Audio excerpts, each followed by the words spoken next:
If you're trying to make me feel better about this scenario, give it up. We got robbery, assault, arrest, resisting arrest. We got a collection agent for the mob. 2 of these guys have done serious time. Look, they're the best at what they do. So am I. And I'm not so optimistic. And here we are, a bunch of retards I wouldn't trust with a potato gun. Might be the What's up, everybody? Great choice of song. Great choice of song. Yeah, you can't get wrong with Motley Crue, man. We made it. It's fucking Friday. Woo. So, just to show a different age, Johnny's drinking Jaeger. I'm drinking light beer. So, It's all good, man. I'm drinking water. So Stay hydrated. yeah, stay hydrated. Keep the kids hydration is important. There you go. So, But yeah, we figured to have Johnny back, and he has done the last 5, and we haven't done the last 5, so we're doing the last 5. yeah, It's just that yeah. simple. It's been a while. it has been a while. Alan's was watching a bunch of trash and some like homoerotic fantasy movies, I think, from the last time I talked to him. Let me go to stop you right there. Let me go and talk about this fucking movie before we even get started. All right, first off, it's got the fucking legend Paul Newman in it. Basically, the premise of this movie, he is a construction worker that knocks down buildings. Okay, his son is Wait a minute, hold on a second. He's a construction worker. You never heard of the Village People? Uh-oh. Saying, I His mean, wife's been dead for a couple of years. His son's trying to get him back in the fucking saddle. Buys him a prostitute. There ain't nothing but beer drinking and fucking in this movie. So, you're a female prostitute. a female prostitute. And This movie's actually really good. Like I said, it came out like 84, 85. I remember watching it as a kid. I don't give a fuck. I stand behind the movie. I enjoyed it. It's staying in the collection. I ain't got no shame. Maybe it's a good movie. I'm just saying from the It is trailer good. I watched, it seemed But like a whatever different reason, this story. cover looks like one of those old movies in a video store that's got like the faded cover. I don't know if it's or not, but it's real faded. It's really, really he's shitty. wearing like a pastel shirt. He looks like an elder gay trying to turn the younger gay out. That's what it looks like to Yeah. me. Watch I the mean, movie. it's my Watch eyes. the movie. you You're know. talking at your ass. Watch the movie. Damn. Apparently, it's not that. I mean, It's not that at all. I wish I could take that video down. I mean, there's I have no I'm control. sure over there's money for that video down if you want to. no control over that. It's up. People have seen it. They can't unsee it. Yeah, I have no shame. It's staying in the collection for spite. I'm glad. I'm glad it worked out for you. Yeah, that's basically it. We'll catch up with the chat and we'll get going. We'll have Alan go first and go around. And did anybody get their pre-orders canceled from Arrow? Like No. me, Tony, and a bunch of other people did. Nope. Yeah, so I got the email back from Arrow. They basically said that it was a glitch in their system and just reorder everything that you want and it will still come. Well, that's So, good news. yeah. So, But it was pretty quick. So I don't know. By midday, we had an email saying, "Hey, it was a glitch. We can't repurchase for you, but just go ahead and repurchase. We're sorry, no discount or whatever." I was thinking that happened to me through Arrow, but I think when that happened to me, it was through Zavi back in the day. Yeah. I had like day one pre-orders from Zavi, and they just said, "Fuck it, cancel it for no reason." Yep. So That'd be typical Zavi too, man. Like you just be Well- scared to order any fucking thing from them. I was talking to Tony about it, and he's like, it's Zavi again. Well, Zavi now owned, Arrow are now owned by the same parent group. So I thought, shit. And it's like, it was the basket case 4K with the new artwork or whatever. It's like one of the few things I actually wanted to pre-order. And of course it gets canceled, but Do you know of any other items that had the same effect as today? several. As the Jace had several things get canceled. He had to go back to Tony too. So it was several items. The only thing I had pre-ordered was that basket case thing. So that's the only Or if thing it was I just knew. because basket case was in their cart with the rest of other stuff? Or No, it was all the pre-orders got canceled from what I understand. what a and- glitch business yeah. wise, right? Like Yeah, you pre-orders gotta locked. imagine how many people are really going to go back and order now. That's what I'm thinking. So it costs them a lot, I'm sure, but You know, all the that's site all the- exclusive pre-orders Right. got wiped away for some reason. yeah, somebody fucked up. Yeah, man. Thank God that shit didn't happen during our fucking sale while we was like spending $400 with them bitches. Ugh. All right, let's catch up with the chat and get going here. Ragnar's here. What's up, Ragnar? What's up, man? Magic Hands, what's going on? Ken Carlson, Killer Clowns 4K coming from Scream Factory. Could be just a placeholder till Arrow comes out. If Scream Factory's doing the US, it wouldn't shock me if somebody's doing a 4 in 4K. If it is Arrow, is it really going to surprise you if Arrow uses Scream Factory scan or vice versa? It's happened before many times. Yeah. Exactly. Carry 4K. Well, there's numerous back there. Well, who knows who's did the scan this time? Maybe it's Scream Factory goes first because remember Scream Factory had Scream Factory and Arrow had the deal with the Child's Play set. So, which is MGM, by the way, same affiliate. Yeah. No. Holland, what's going on? What's up, Alan? Wrangler, what's going on? Steve, what's up? What's going on, Steve? Trini, the Scourge of the Community. What's Steve going showed on? me the trailer for The Strangers Part 3. Man, that trailer was badass. Yeah, the part 1 of the new trilogy, I guess it is. It's a total, which you never see the killer's face, so I'm sure that's no problem. I think he said it's coming out May 17th. Yeah. 2 days for my birthday, so we'll be down to the convention then. But we'll be watching it when we get back. What was the second one? Like Pray for Night or something like that? Pray at Night. Strangers Pray at Night. That's fucking great. I was about to ask Alan because we was just I know like him with the whole thing with Giallos with like especially cinematography for like Argento. What'd you think about the cinematography for Strangers 2? Because the pool scene was the colors. I mean, that was a flat back, 100%. Yeah. Did you finally see I've seen Strangers? a lot of other movies too where they kind of do homage to that stuff. You know? And I like I said, I can appreciate it. Like they just don't know my thing, whatever. But I can see why people dig it, man. I mean, like I said, I'm sure back in the day it was badass. You know, my curiosity is basically I should have just asked, like, whenever you saw the pool scene coming up, did you just go, "Oh, it's blue"? No, I didn't. So probably because the killer won't wearing black gloves. All you seen was his hands for half the movie. Allie, what's going on? Don't get me shitting on those movies again. What's up, Allie? Well, in those Argento movies, it's Argento. That's Argento's hands in the gloves. Yeah. So he has to hold, do that, or he believes there's nobody does it better than him. Was there like multiple actresses too that also said that since they had to do so many retakes of those scenes where he would actually purposely be agitated, so he'd be very rough with his hands just to get a realistic response from his female actress? It's Italy. It's Italy. Nothing would surprise me in the Italian movies. And let's keep in mind, this fucking little dickhead's like what, 95 pounds, soaking wet, probably has like the most bitch-like hands ever. Yeah. He puts Hulk hands on and then puts the gloves on and then goes to town on these. You gotta figure it out, man. It wouldn't shock me if they beat the shit out of them right before it starts. They get a couple phone books out and beat these broads and get them all flustered and then throw them in with Argento. What's going on, Allie? The ballot. Kickstart my heart. Yeah. Jimbo, what's going on, man? What, bud?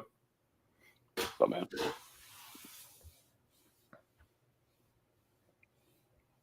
Everybody's saying, what's up? Chubbs, what's going on, man? What's up, Chubbs? Yeah. I wonder how all that Star Wars stuff got in there. It's appreciated. Yeah, everybody's saying, what's up to Johnny coming back? Yeah, man. Break Thank the you, side Alec. of being back. And I will say this. Thank you guys for having me back once again. Look forward to it, man. This is great, man. Having a blast. Absolutely.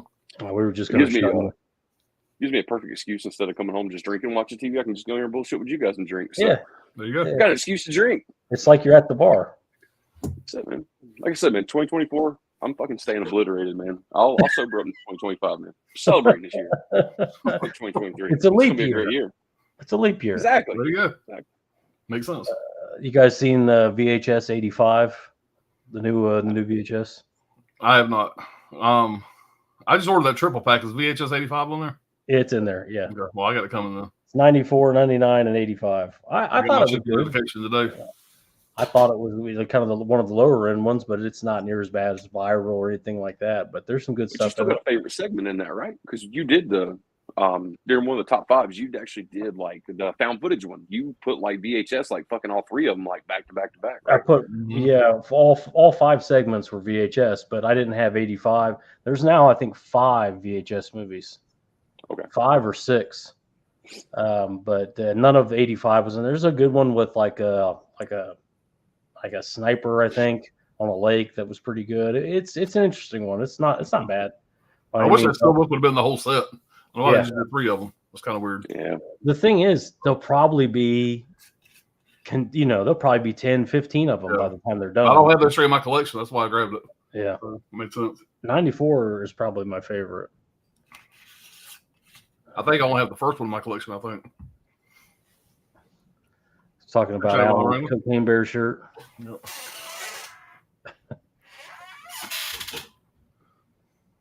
Trini. What's up, Trina? Is that? I mean, listen. I was wrong. I'm man enough to admit I was wrong. That's what I took from it. That cover. Hey, you ever been told don't judge a book by its cover? Well, I just did. And once you see the movie, you'll be like, I get it now. Yeah. So, I prefer not to see it and just kind of have my thing. My it's image more of fun it. that way, right? It's more fun. Yeah. See the video I made on my channel about the movie. Yeah, everybody goes through Great that. video. And I believe it's called "Let Me Show You the Ways of the Street" or "Let Me Teach You the Ways of the Street." That's And this got motherfucker to be sent the me the best thing link. I've ever done. Send me the link to Meg Tilly's. Meg Tilly's got a channel. Meg Tilly's got a fucking channel where she sits there and drinks tea. Yeah. And I went through to see if she had one where she talked about Psycho. And there is one where she talks about memories of Psycho 2. And I'm just waiting, just listening, just waiting for her to say something. And she gets basically she's reading questions. And somebody asked her about her experience on Psycho 2. And we know that you had a bad experience with Norman Bates or Anthony Perkins. And she goes into that and she says, well, when she mentioned Anthony Perkins, well, I don't want to talk about that. And she moved right on past it. And I went, click. I turned it off. Mm-hmm. So, like I said, I could hear her talk for about 5 minutes, dude. And she seemed nice in the video. I mean, she's sitting there drinking tea. She was like a nice old lady. I'm sure she's a nice person. Yeah. Yeah. Move on. This is conflicting information from what you said just the other day or in You were previous way streams about it. conflicting. I'm just trying to be nice. It's Friday night. I'm drinking beer. I'm just trying to be chill. I'm not going to get on a rant tonight. She's a whore. Didn't he say something about pissing on her gums if they were on fire or Yeah. something like that? That don't mean she's a nice person. That's also a pretty good video. I believe it was. That's just my opinion with Pop's Movie Dungeon. That should be a whole series. That was pretty funny. That's just my opinion. That makes it okay. Everything you just said, but pissing this woman's face, that's all okay now because you That's said kind of that. like saying, bless your heart. Bless their heart. Bless You your say heart. whatever you want to say about somebody as long as you say bless their heart. Yeah. Yeah. This video should come with a complimentary bottle of blood pressure medication. Well, it was me and Johnny just having, and if you watch the video, Johnny starts talking about it, and then as he's talking, it cuts over to me because I realize what Johnny's doing. Like we both know Alan really well. I know Johnny's just going to bring up Meg Tilly, and I know it's coming. I know he's going to explode the minute he hears her name, and he couldn't even wait to hear her name. He just goes, "She's a dirty fucking mud." I don't even know what you said. It was hilarious. Yeah. She's But not my favorite, but like I said, I'm sure she's a nice person. It's that me and Johnny were so amped up, and Alan's just very matter of factly saying, "You can't get chicken salad on chicken shit. She's a dirty mud whore." Oh, I would he piss just on her fell apart gums. so easily too. It We're was on just fire. fucking just throw the ball up, bam. You ever read some of her quotes about Psycho 2? I think you'll agree. So, 16 featurette. What's going on? what's going on? Brad's caught up on this movie. Why so interested? Yeah, that cover. I can't get that out of my head. How homoerotic that cover seemed. Ragnar pre-orders. Is that a different Ragnar? Pre-orders are nice. They're usually the most expensive way to purchase. Yeah, well, it was the pre-orders. Yes, it's site exclusive pre-orders. Yeah. Literally couldn't get them anywhere else. They, kind of thing. But yeah, I don't generally pre-order, but this thing, obviously, they got my money. Hagen, what's going on? What's up, Hagen? What's up, man? Trini Brad calling me names doesn't help. They'll hate me more. They don't even watch. They don't watch this stuff. These videos are about movies. Why would they watch these? Now, if we had videos about growing your YouTube channel or whatever, trying to make money on YouTube, yeah, they'd watch these. I feel lost for some reason, but go ahead. Yeah. Films at Home's got a video out now about Netflix movies. So he's definitely changing around. Going full cuck. I see. It's nice. Cinema Jimbo. My last 5 were Beverly Hills Cop 1, 2, 3, and Wages of Fear. Or I don't know what Wages of Fear I haven't is. seen Wages of Fear. Oh, the new Invasion of Body Snatchers 4K too. Nice. If you're still in the chat, who did the scan for the new Invasion of Body Snatchers? Is it different from the Kino scan? I have both of them. I have to look and see. Let you know. I think they're the same, but don't quote me on that. I think I heard when they first came out, they were the same scan. But I may, as far as features, I'm not sure. I think they have maybe different features. I'll pull them down and take a look at them. Quick question. Is there any release so far that we know of that Arrow has put out as a 4K that they have actually borrowed the scan from Kino for? I don't know. From Kino? Yeah. Yeah. Before this Invasion of the Body Snatchers, there one that I missed somewhere because I didn't even know that those were two existed in trading shit. Well, I don't know that they exist in trading shit, but Kino had the 4K of Invasion of Body Snatchers first. So I would just assume that they might have borrowed their scan for UK release. They got the US rights, and they had the UK rights. And a lot of times they just flip them back and forth. Mm-hmm. So, and who better to borrow from than Kino? Right. If you can. They'll let you. Sean, what's going on? Hold on, Sean. Lon Wrangler's talking about the BHS 94. Yeah, I liked all the segments on it. And it really does look like a tape, If you watch it, it looks like an old tape they converted over. I did go into my Walmart, and I don't go to Walmart very much, but I want to see what the movie section looked like. And they had the wall of steelbooks. They probably had 30, 35 steelbooks. They still had it's a nice little display. It is. They still had the Saw, the Firefly trilogies. They still had a lot of the old ones. I say old ones, the first ones they kind of came out with. But most of the ones that they had, there was a couple that I almost grabbed, but I already had most of the ones I wanted. But yeah, they had quite a bit. So check your Walmarts. Yeah, there lately. My movie section of my Walmart here was a lot bigger than I say a lot bigger, but it was bigger. It's improving. They're putting up. You can tell that they're putting a little more effort into it. Yeah. So I'm hopeful that gets better and better. So we'll see. Johnny's your had it, didn't it? Yours did. Yeah, I'm telling you, man. If there would have been one more bonus feature on that Bone Tomahawk Steelbook release as compared to that studio release we got, I'd have fucking bought that thing. But I'm sitting there like $30, and I'm like, I'm buying packaging.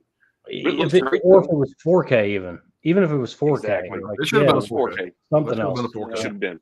Amen to that. But yeah, I was even at that, I was like, okay, if it's Blu-ray, let me look on the back. If there's like a new interview, a new making of featurette, whatever, it's worth the price. And there just wasn't. It was the same exact. It was just a duplicate same Blu-ray, just stuffed inside the Steelbook. They pull the fucking disc out and throw it in a new package. That's all it is. It's sell old inventory. But you know what? If you don't have that movie yet, that'd be a great piece to have on your collection. Because as soon as anybody gets that and actually watches it, if they never have seen it before, it's worth $30, and you're going to keep it forever. That's one you're not going to hawk. Yeah. So, no argument there. It's a winner, and he's coming back. Zoller's coming back with some new movies. Nice. He sat out for COVID. I don't know if I've told you about this. I think I did, Johnny. We talked about it, but he sat out for COVID. He had issues with that and the production costs and everything that went up with COVID.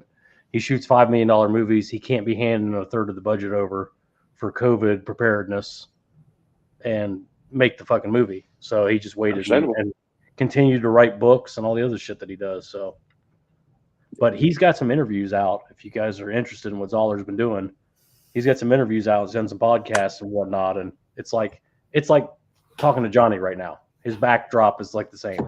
It's just wall to wall movies and books and shit like that. So he's like just been homebound in Staten Island this whole time writing books and shit, screenplay. So gonna be a lot more from Zoller coming. Thank God. Kudos to him, man. Let's see him. Yeah. Saying hey, Mikey, what's going on? What's up, Mikey? up there in the north there. Okay. Ben, what's going on? Make us a chill for a big thing. Yeah. I knew when I sent that to Alan that I sent Alan the link to Meg Tilly's YouTube channel. I knew one, he was going to be pissed off, and then two, he was going to dig right through it just to hear her talk more shit about Psycho 2, regardless. Well, first thing I did is I went through all her videos. She's got a bunch of videos, a bunch of subscribers too, and went through. And I found one that the only one that she mentioned Psycho 2, at least in the title of the thumbnail. But yeah, she just talked about the set and how they filmed different locations. Nothing we didn't already know. So, all right, everybody's saying what's up. I guess she's a fucking author. She has like 5 books on the table beside her that she wrote. So, I guess I think she married Rich and quit acting. I thought that's what I heard. Quit acting because she can't fucking act. That's why she quit acting. So. It doesn't take much. He can't help it. It's like a tick. Every time Meg Tilly comes out, his eyes roll over black, and it just starts coming out. You know, I mean, I don't like her sister either, but her sister can act fucking circles around her ass. Yeah. You know, at least her sister's got personality. You know, and some big old titties too. And big old titties. But at least she's got personality. I can't stand her voice, but at least she does have personality. So she also married Rich.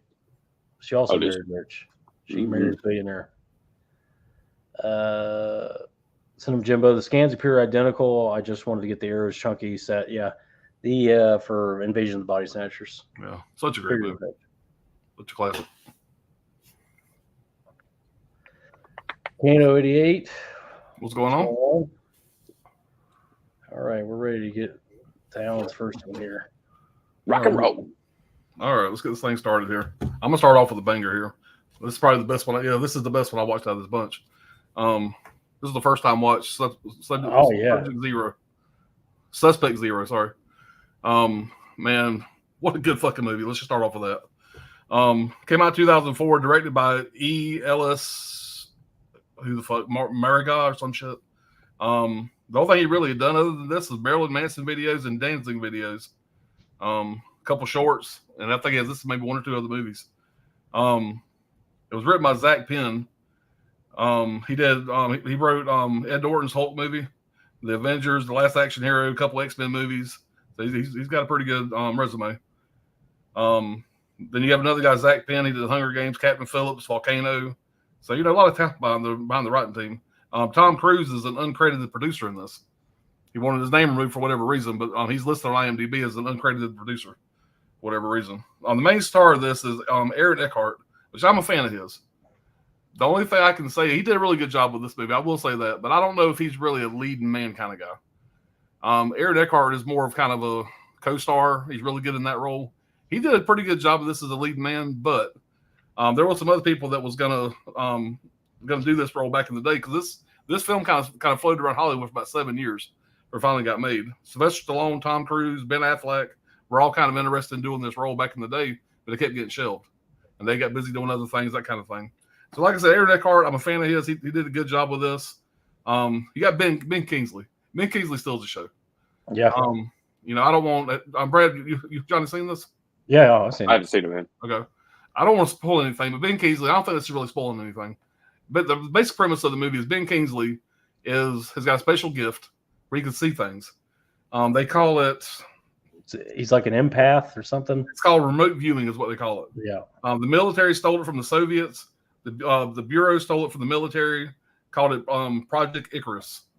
They had like 5 or 6 people that were really good at this remote viewing, and they would put these guys like in a trance so they could draw shit, and they could draw shit that hadn't happened yet, or stuff that already had bad stuff that already happened. So basically, the premise of the movie is you got Ben Kingsley is going around death wishing serial killers. He's going around killing serial killers. That's the whole plot of the movie. I'll say the way I described it here was it was like what did I say? It's kind of like Silence of the Lambs and Death Wish had a baby. The best way to describe it. And like I said, from start to finish, it had me. Ben Kingsley fucking kills it in this movie. I don't want to ruin anything, but the greatest scene in this movie, just pay attention to the scene. There's a scene where this girl's getting attacked in a truck, getting raped in a truck, and you see like a shadow of the silhouette of Ben Kingsley standing outside the glass with the window there. He busts in and snatches this motherfucker out and beats his ass. And it's funny to me that Ben Kingsley snatches somebody out of a truck and then beats their ass because he's just a little old guy.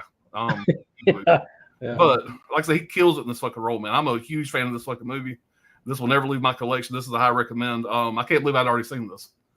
So yeah, I was a big fan of it. So y'all, if you haven't seen this yet, please check it out. It's really good. Ben Kingsley. I've always been a fan of his. I'm never a super fan, but this movie here raised him up on the list for me. So it was a really good one. That's a Kino 4K, I take it. Yeah. Yeah. Brand new Fuck Kino yeah. 4K. It was like 17 in the last Kino sale. It also has Carrie Ann Moss, whatever, for The Matrix. This is the first movie she made after The Matrix. And she did a really good job in it. You ever see The House of Sand and Fog with Ben Kingsley? I have not. I've heard of it. I have not seen it. It's kind of like that movie Crash, where like people keep, interacting and whatnot. It's kind of like that. But Ben Kingsley is really good, and he plays this like ex-Iraqi general that immigrates, and he comes from wealth over there, but his money ain't worth shit over here, and he kind of just has to try and make it. And as like an older guy, he's like working 4 jobs. It's an interesting movie. There's another movie he's in I've never seen, but I've heard about it. It's called Sexy Beast.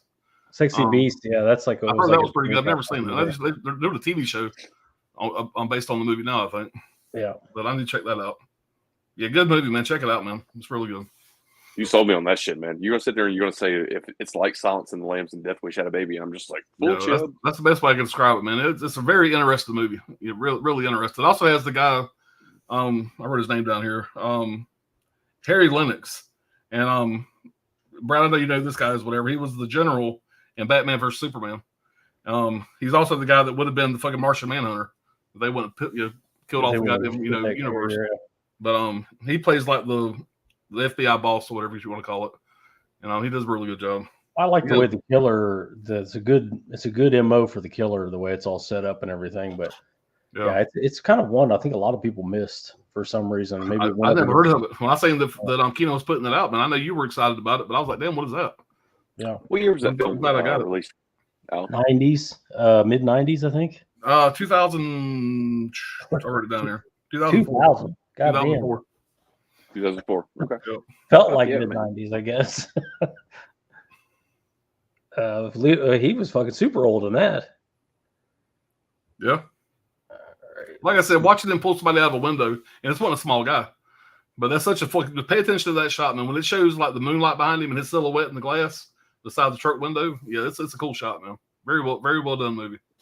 Yeah, it's the kind of thing too where you're like, you're not sure what may be happening or who's involved, who's not involved, or is this bullshit, or it's very interesting. Yeah. $17.99 probably the next Kino sale. Check it out. Fuck yeah. That's a bald ass. All right. Before I start this, I would love to bring like 5 to the table right here. That's just going to be fucking like just some really great ones, but to keep it honest, this is the last 5 I've watched. Unfortunately, I've had a busy fucking week and I've been watching a lot of serial killer documentaries. So some of this shit I watched last week, but I might get some brownie points for this. So last weekend, I'm going to sit down and I'm trying to pop open the new Arrow release of Carlito's Way. And I'm sitting there talking about movies with my wife, and I bring up the movie Heat, and she's like, I've never seen that movie. So I was like, we're changing that shit right now. So this is one of the last movies I did watch. It's probably my 30th time watching this movie. But I adore this fucking movie. I love the hell out of it. I think me and Brad's probably talked about this fucking movie, probably enough to write a book. Yep. I will say this before I fucking forget it, because it's just one of those random things that flew out of there. You and I talked about this movie so much in the past where we were pretty much on the same page of being like, Natalie Portman's character. Like, we could take that character and just fucking write that out, just cut the whole page out of that script, her involvement, anything dialogue, let's cut it out in the bathtub scene and all that. And my wife was like, I got where you guys are coming from thinking that. She was like, but it's the only thing that humanizes Al Pacino's character, because the rest of the movie, he's just a shark. Like, he sits still, he dies, basically. Yeah. Because he's on the hunt just to do his fucking job. So I thought that was really interesting that she brought that shit up, and I'm just like, you're just defending her because you're a bitch too. You know what I mean? Well, there's two storylines in there that humanize both characters. So you have that humanizes obviously Pacino. You know, And then on the other end, you have De Niro, who's trying to save Shaharless's marriage. He's trying to be a good guy and help him out there. And he's got this new 20-year-old girlfriend for no reason that makes no sense. But he's good to her. So I guess also you have the Pacino when he comforts the black lady when they find her dead daughter. For like way too long. He's like holding her. it focuses way too long in that. Yeah. I think they're all just pretty much used like story development, just to try to make the characters a little bit deeper. I think that's what they were going for. I guess I don't know, but of course, everybody has a favorite scene for this fucking movie, but mine, of course, I can't just list one because there's two actually. Of course, mine, Pacino and De Niro are like sitting on that fucking that diner, and that conversation that they have is you can hold your breath, and it's just like fuck, man, like the response. The way that those two men are sitting there talking to one another is basically the most kindest way of being like, I'm going to do whatever I got to fucking do. You're just going to have to come catch me. And that's it.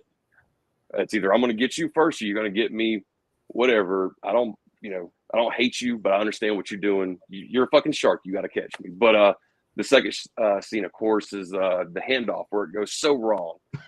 Of course, Tom Sizemore, he pops out around from behind the gate, and when he fucking draws that pump shotgun up and lets those rounds come out of it, and you hear the sound of that windshield just getting pelted. Oh man, like just as a somebody who loves guns as much as I do, every time I see that scene, I'm like, jack the sound up, because I love the sound of that buckshot just fucking spraying that window. My favorite scene probably in fucking movie history, pretty much, especially involving guns. Well, the guy getting hit behind the windshield is like, it's not like, or whatever. It's like really like, impact. Really high impact shots. It's brutal. But anybody who hasn't fucking seen Heat, I guess you're living under some fucking rock somewhere out in the middle of the desert. You probably should just stay there. But if you haven't seen this fucking movie, do yourself a favor and watch that shit. That's one of the greatest films of all time, if I had to say so. Yeah, me and a buddy of mine watched that opening weekend in theaters when it came out. It's been I've been a fan of it ever since. It was a big moment for those two to meet on screen. Oh, it was a big deal. When they were doing a movie together, that was a big deal. It was. I still like when he gets Waingro at the end and he tells him to look at him, before he finally just, and that whole sequence there, I like that whole bit. What a great thing that they built onto his character too, because just out of nowhere you're seeing this scene of him like in the motel room with this prostitute as well. And of course they're trying to make it where you're gonna fucking hate this guy regardless, but they just throw extra on it. And it's just like, man, like fuck. It's such a sweet revenge when he finally gets it too. So all over a fucking fire alarm that he just sets off, and he's like, fuck this, I don't care for the repercussions. Before we skip town, I gotta go kill this bitch. Yeah. That's exactly what he does too. I got time. I'll make time for this. And he even mentions that early in the movie that he has a recurring dream about him drowning. And it's about him running out of time. And he literally goes, oh no, I have time. I have time to take care of this. And obviously as brief as it is, I even really like Val Kilmer's character in that movie too. Plays it really good. I'm not a fucking the Oliver Stone film where Val Kilmer took over as Jim Morrison. I hate that fucking movie. I don't know what it is about. I love the Doors music, but I can't watch that fucking movie. I think Oliver Stone was a complete piece of fucking garbage to do that movie, honestly. But yeah. Anyway, Val Kilmer was a shit in that movie. He sucked in the Doors though. All right, Johnny. We're not here to bash anybody, Johnny. Come on. Yeah, we don't bash people endlessly over here. Okay. Well, the reason why Val Kilmer got all fucked up and he got all sick and he got that fucking voice box and other shit is because he did that fucking Doors movie, man. He probably looked back on that shit and probably gave him a heart attack. It's entirely possible. Sorry. That's some mean shit to say. Just your opinion. It's just my opinion. Yeah, exactly. I mean, just say that. It's all okay. Whatever you're going to say next. It's just being a big fan of the Doors, man. It's just been watching that movie. It's a letdown. This movie I had a long time ago. For a long time, I bought it directly from Don May at the tables. Some guys in the chat apparently have some problems with me. You can find me about any convention in the Northeast. Pretty easy to find. So, but I was talking to Don May. Ended up buying it there. I was waiting for the standard edition, and just how they are with their standard editions, they take forever. But I finally got around to opening the Kindred. This is from '84, I think. This is free to watch on YouTube if you want to check it out. I can't really say that you know, it's worth the $50 that this fucking steelbook costs. As much as I love Don May, I just don't think it is. This is a 3-disc set, soundtrack, DVD, Blu-ray. It looks good, but basically what it is this character has, his mother is like a renowned biochemist, engineer, whatever, with sea animals. She has all this data about, you know, sea research and all this shit. And she has a colleague that's interested in making hybrid humans. This has apparently been happening for years. And it's like Rod Steiger is the mad scientist in this. And she was a colleague of his. And she has a heart attack and she's about to die. And her secrets are going to die with her. Rod Steiger finds out from her son that she's dying, who's also a doctor. And so he goes and visits her and tries to get the information out of her. It turns out she has created sons with her son's DNA, and they're like, you know, creatures. It's very vague, and it turns out they're like half sea creatures, half human. They have tentacles. It's very bizarre, very 80s. Felt with almost like TV movie quality, but the effects are like real sci-fi movie quality. So the movie's not the greatest. I can't say that, but I can't say it's bad either, because it is a lot of fun. The effects are crazy. It's splatter, slime everywhere. At the beginning of the movie, Rod Steiger's character has a henchman that brings him like brain dead patients to experiment on, and he tries to like grease him out of a couple extra bucks, and he says, instead of, you know, okay, let me settle up with you, I'll give you everything I owe you. He takes him lower and lower into this dungeon and then locks him in this room, and these freaks come out from everywhere, these brain dead freaks, and they kind of like pull him apart, which I love that part. I wanted more of that, but that's the only time you ever see him. It kind of put me in the mind of Basket Case 2, where the freaks kind of turn. So they go back to she puts this in his mind, his mother, that he has a brother named Anthony, and she says, you know, look out for Anthony, burn all my paperwork and all this stuff, you know, so nobody can find it. And she's not making any sense to him. He goes back to her house to kind of clean up the estate. The basement is full of, you know, bile and all this crazy shit and slime. And Anthony is this gigantic dick-shaped tentacle monster, basically, and all hell breaks loose. So, I mean, there's plenty of high spots in it. I wish the movie was a little stronger. As far as the movie goes, I think it's just kind of a step up from a Vinegar Syndrome title. It's not anything great, but the effects are a lot of fun, and a lot of effort was put into this movie. And this release has like a full-length documentary talking about the process of getting this thing remastered. And this was one of those movies that was stuck on VHS forever, and it was just a big deal for nerds to get this, I guess. I remember seeing the other image of the baby bottle in movie rental places, but I never rented it. So I was glad to finally see it. I was glad to buy it directly from Don May and support that company, Synapse Films. But other than that, I can't recommend it for $50. I'd stream it first, see if you like it. And, you know, if you really need it, the standard edition will come on sale, you know, fairly soon. Right, the look, it came out in '87. The reason why I thought it did, because I was in high school. Me and about 5 buddies just got hammered one night, and I ended up going to see that late one night the weekend it came out. And that's my first memory of seeing the Kindred. And so I knew it had to be later '80s. I graduated '89. So yeah, I had fun with it. The story was kind of clunky, I guess.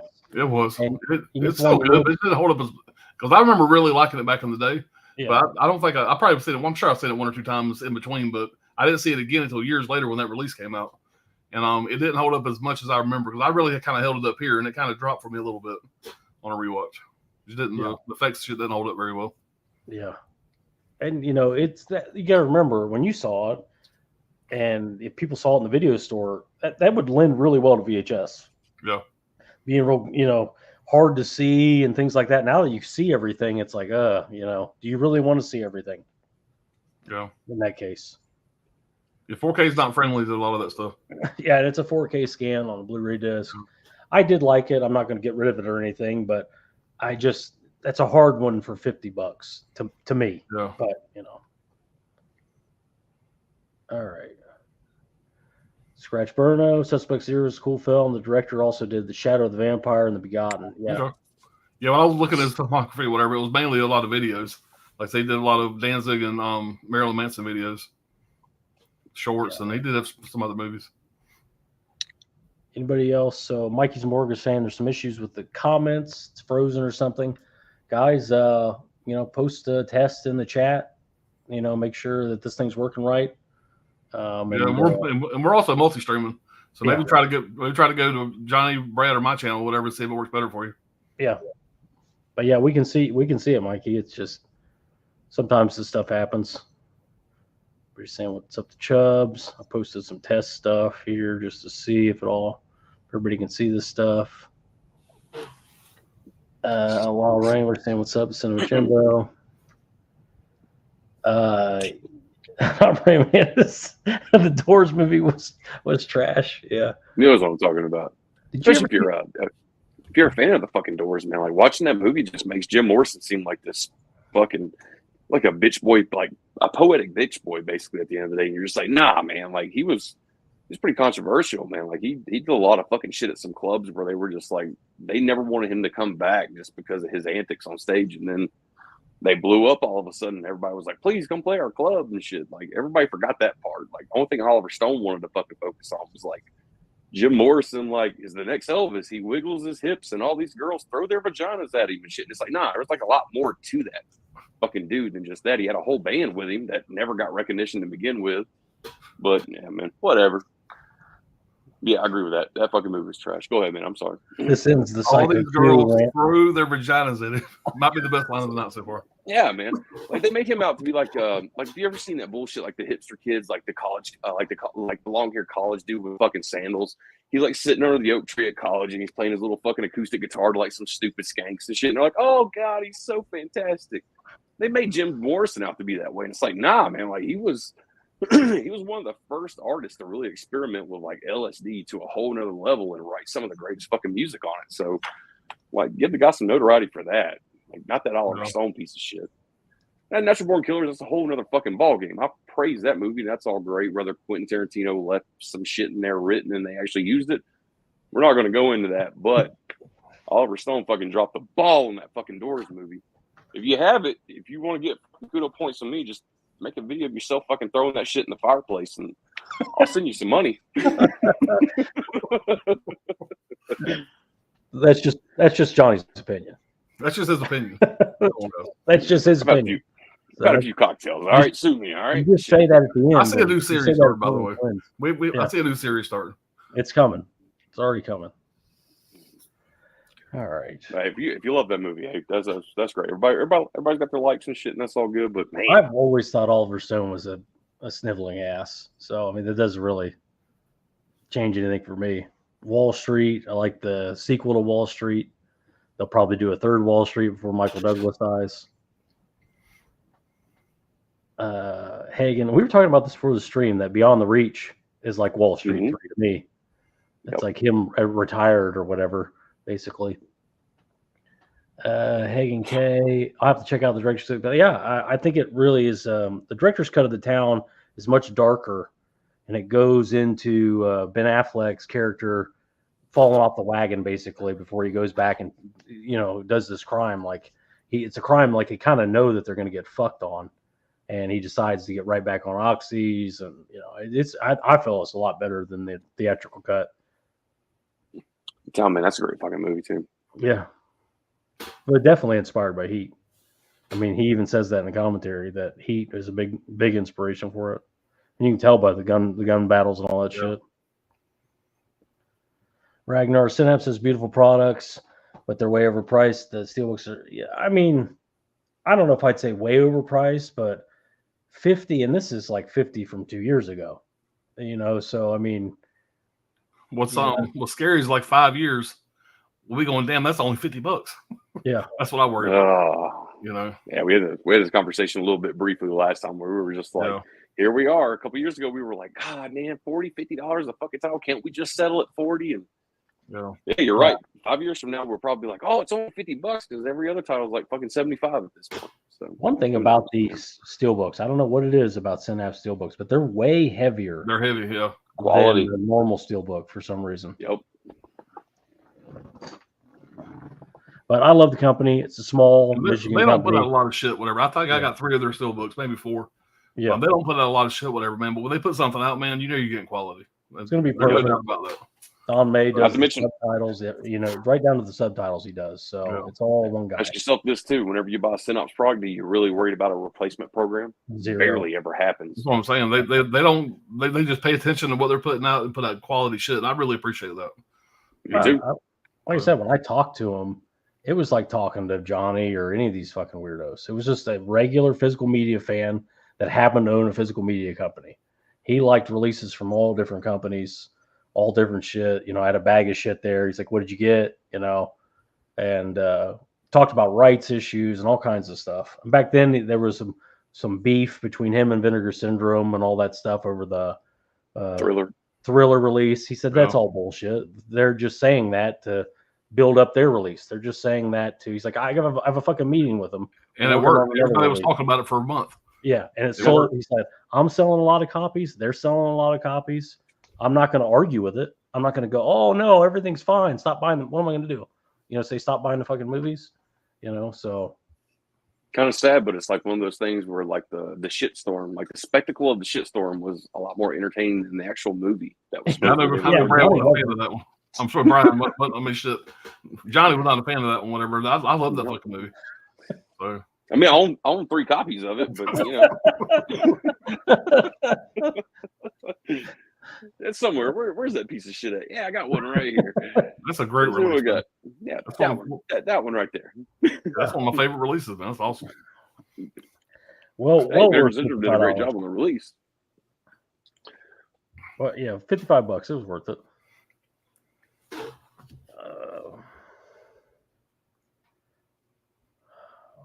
Maybe you just watched the wrong cut.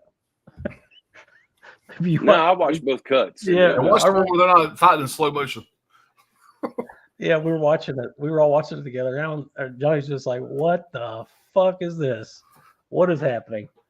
It's bad too when you're watching the movie and you're not even sober and you're kind of realizing like this movie's making me sober because it's so fucking bad. And I felt bad because it was my first time watching. I was pimping the hell out of that movie to Johnny. Man, Johnny's gonna fucking love this. He's like, I fucking hate this movie.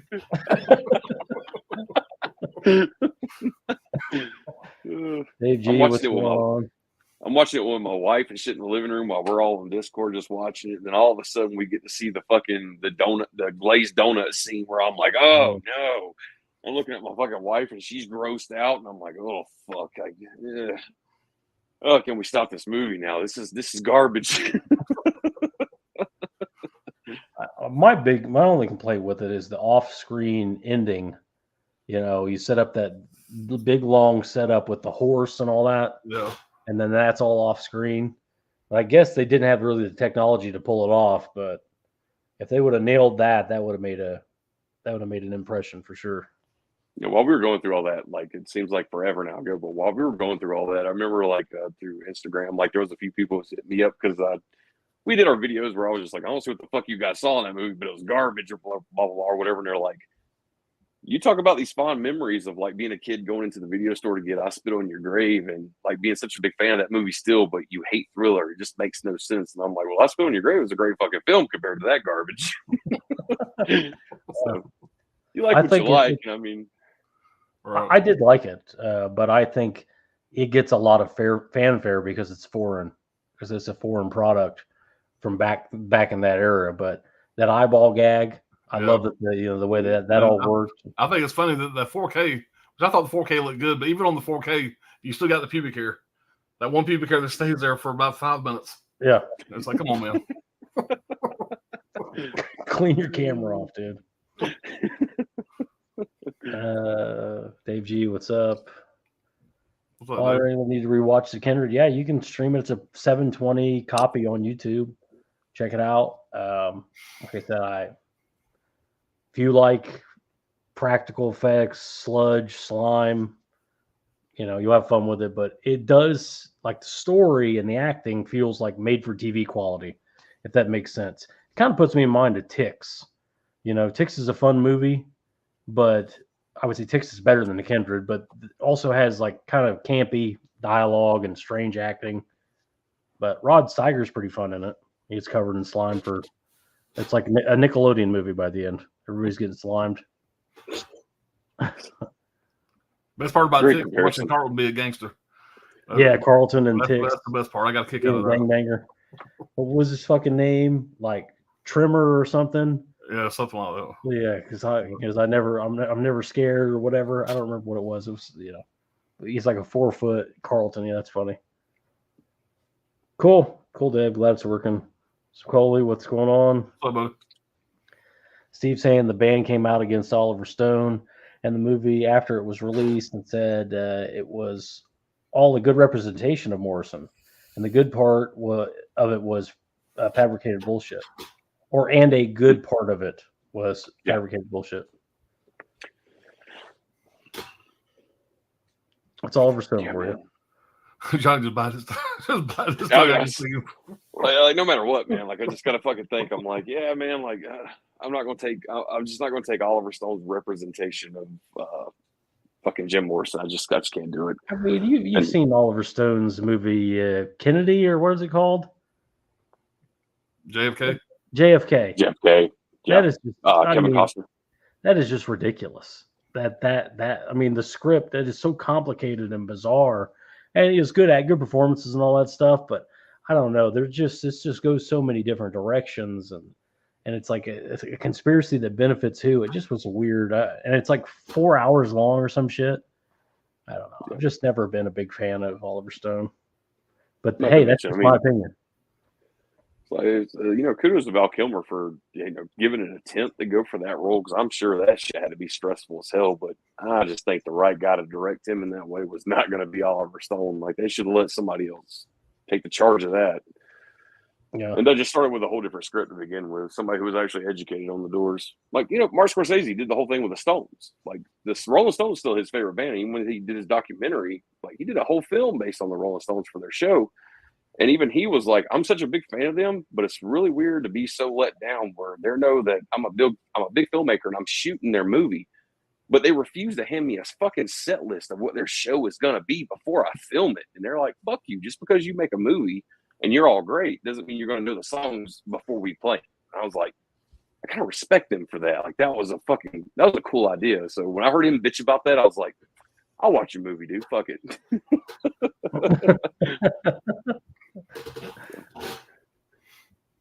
Dave G, a lot of inaccuracies in the Doors film. He never locked Pam in the closet and set it on fire. Love the Doors. Fuck Oliver Stone.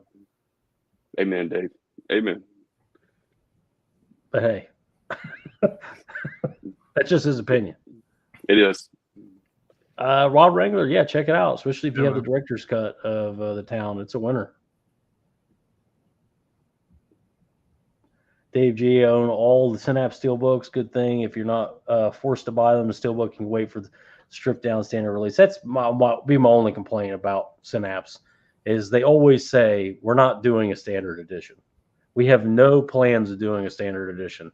And then soon after the standard edition always comes out, and you could have saved half the money at least buying the standard edition.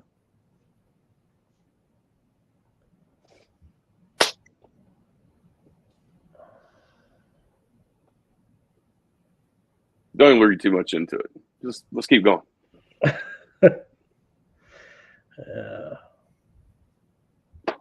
Alex Lambert. I've never seen that name before. What's going on? Welcome, man. Appreciate you stopping by, man. Sipping on stuff, he says. Tell me what stuff are you sipping on? All right. There's a lot of haze going around. Mike, what's going up? What's going on, man?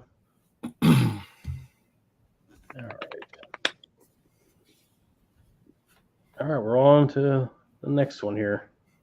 All right, my next movie was not anywhere as good as the first one. It's going to be part 2 in this box set, Freeway 2.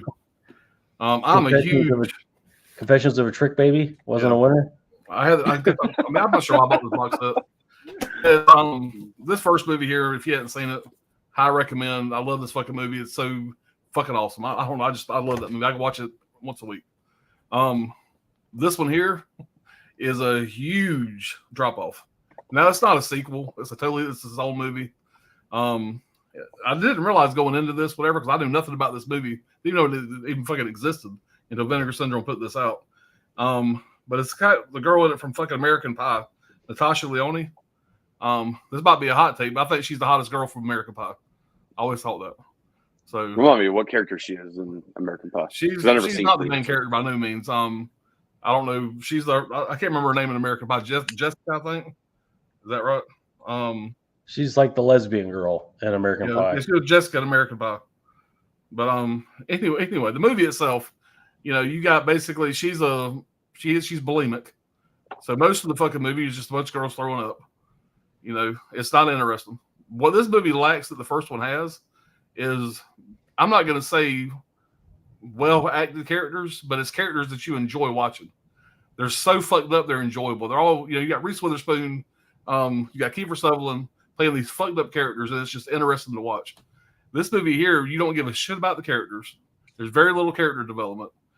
She's basically thrown in jail, and for like whatever I want to say 25 years, maybe I'm wrong, but she's going to the juvie hall, and when she gets 18, she's going to the fucking pound me in the ass prison. And basically, her and this girl here, the girl in the movie, it don't matter.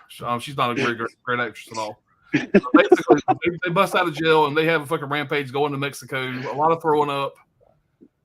It's just not much story there. It's just them basically trying to run from the law.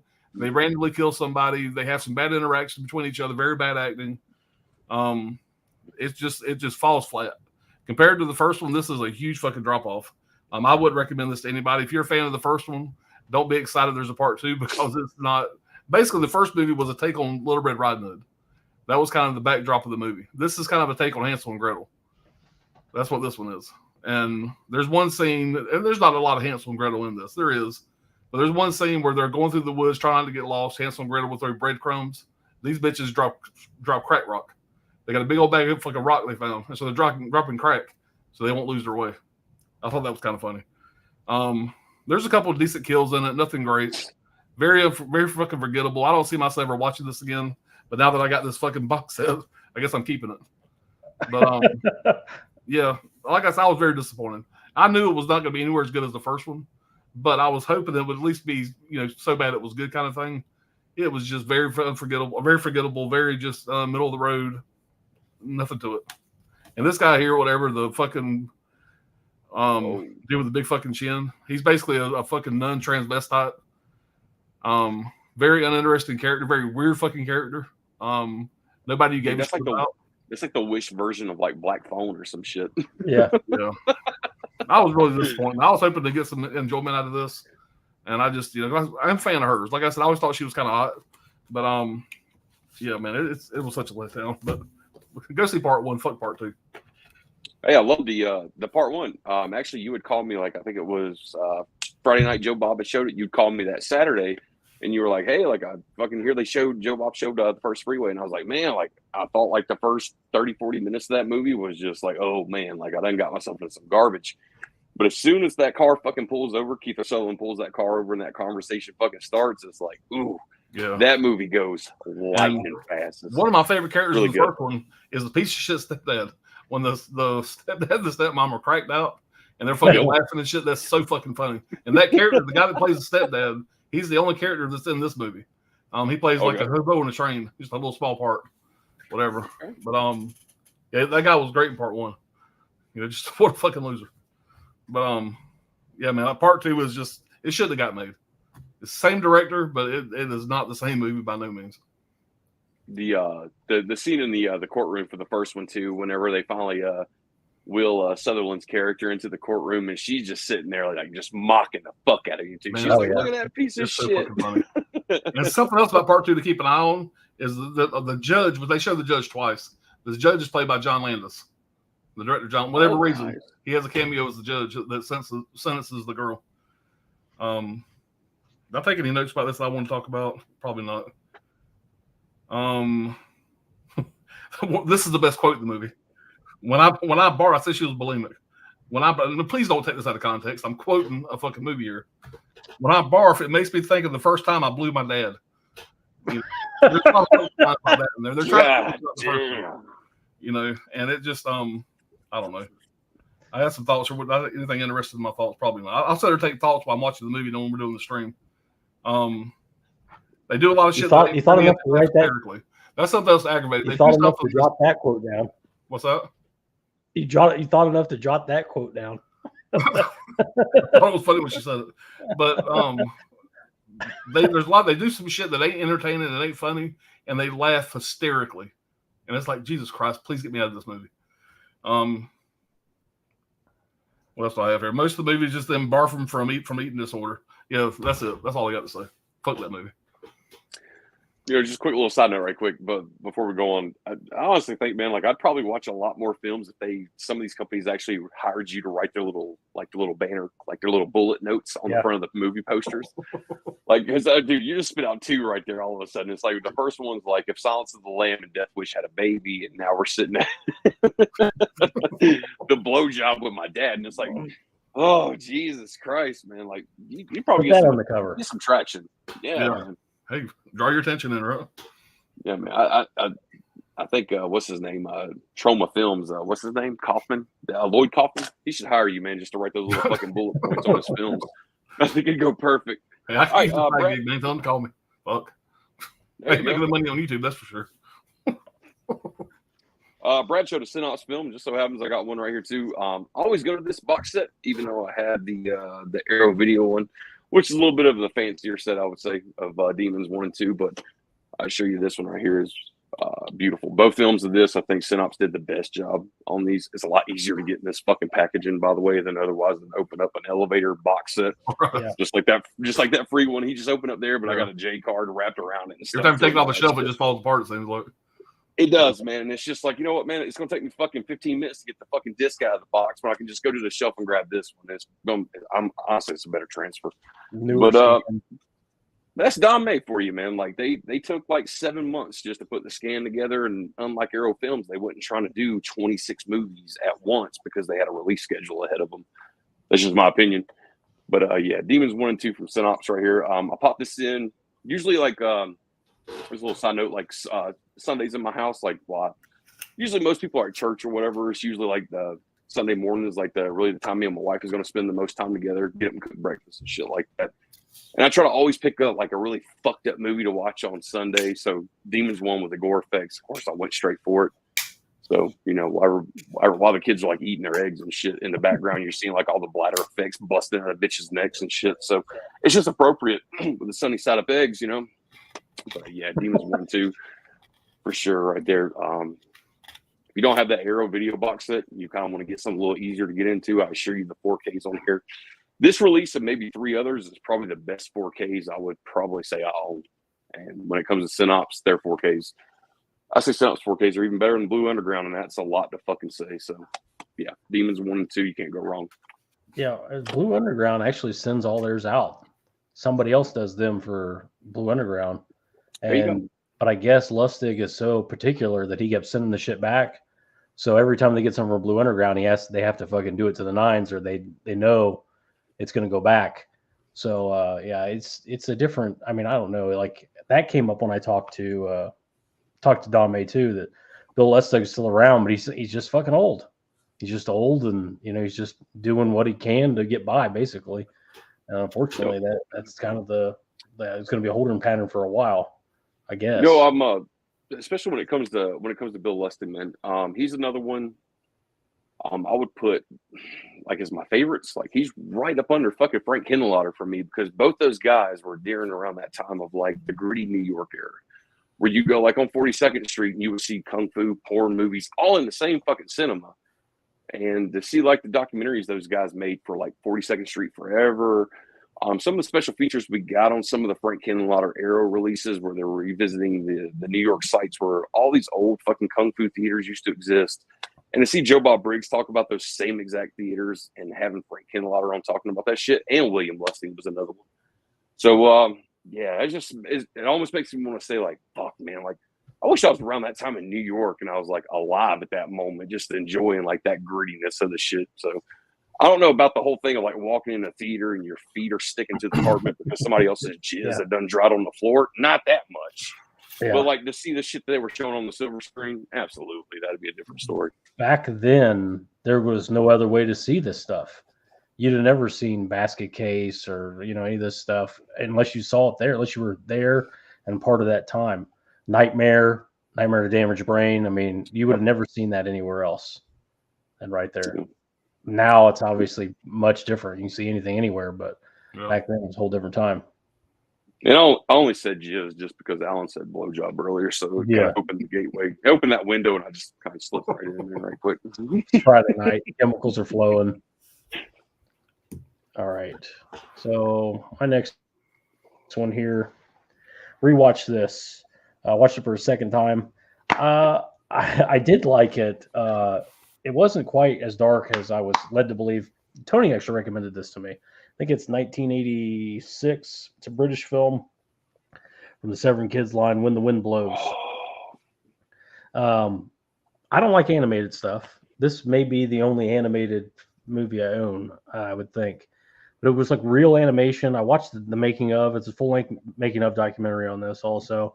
And how they used like sets and miniatures, and it's a real interesting production. But basically what this movie is apparently back in the UK around this time, there was a lot of nuclear war propaganda and the government overreach and things like that. There were some issues in the UK. And this movie is basically the story of these two seniors that live out in the country. They've retired in the country. They don't even own a car. And they get news that in 3 days that there's going to be a high probability of a nuclear blast in the nearby city to them. So they begin to prepare based on the government guidelines, the government books for these kind of events. Do exactly what this says and you'll survive. And they put doors up and they build like almost like kind of a teepee inside the house. And it's not going to work. It's obviously the government is just kind of trying to distract you before the end. Obviously, so that you won't be busy. You'll be busy preparing instead of rioting or, whatever. So they just follow it to the letter, and it's this, this little couple, and you really like them, and they seem like a really nice old couple, and they're calling their kids, trying to see if they're getting prepared. They're not taking it seriously, but the blast obviously happens, and they continue to follow the letter of literally letter by letter what they're supposed to do after the fallout, and they slowly deteriorate, and of course it becomes really dark, and they slowly just die with each other. And I enjoyed it. The second time about the same. I can't really recommend it to anybody. I mean, it's part of the Seven Kids line. There's no bad language or anything like that. It's just a very David Gregory's British. I'm sure this meant a lot to him when he was a kid. I enjoyed the movie. It's just a hard thing to even recommend at all. I mean, it's very dark, it's very bleak, and not really a good time to be had here at all. But I did enjoy the government overreach angle and the message behind it.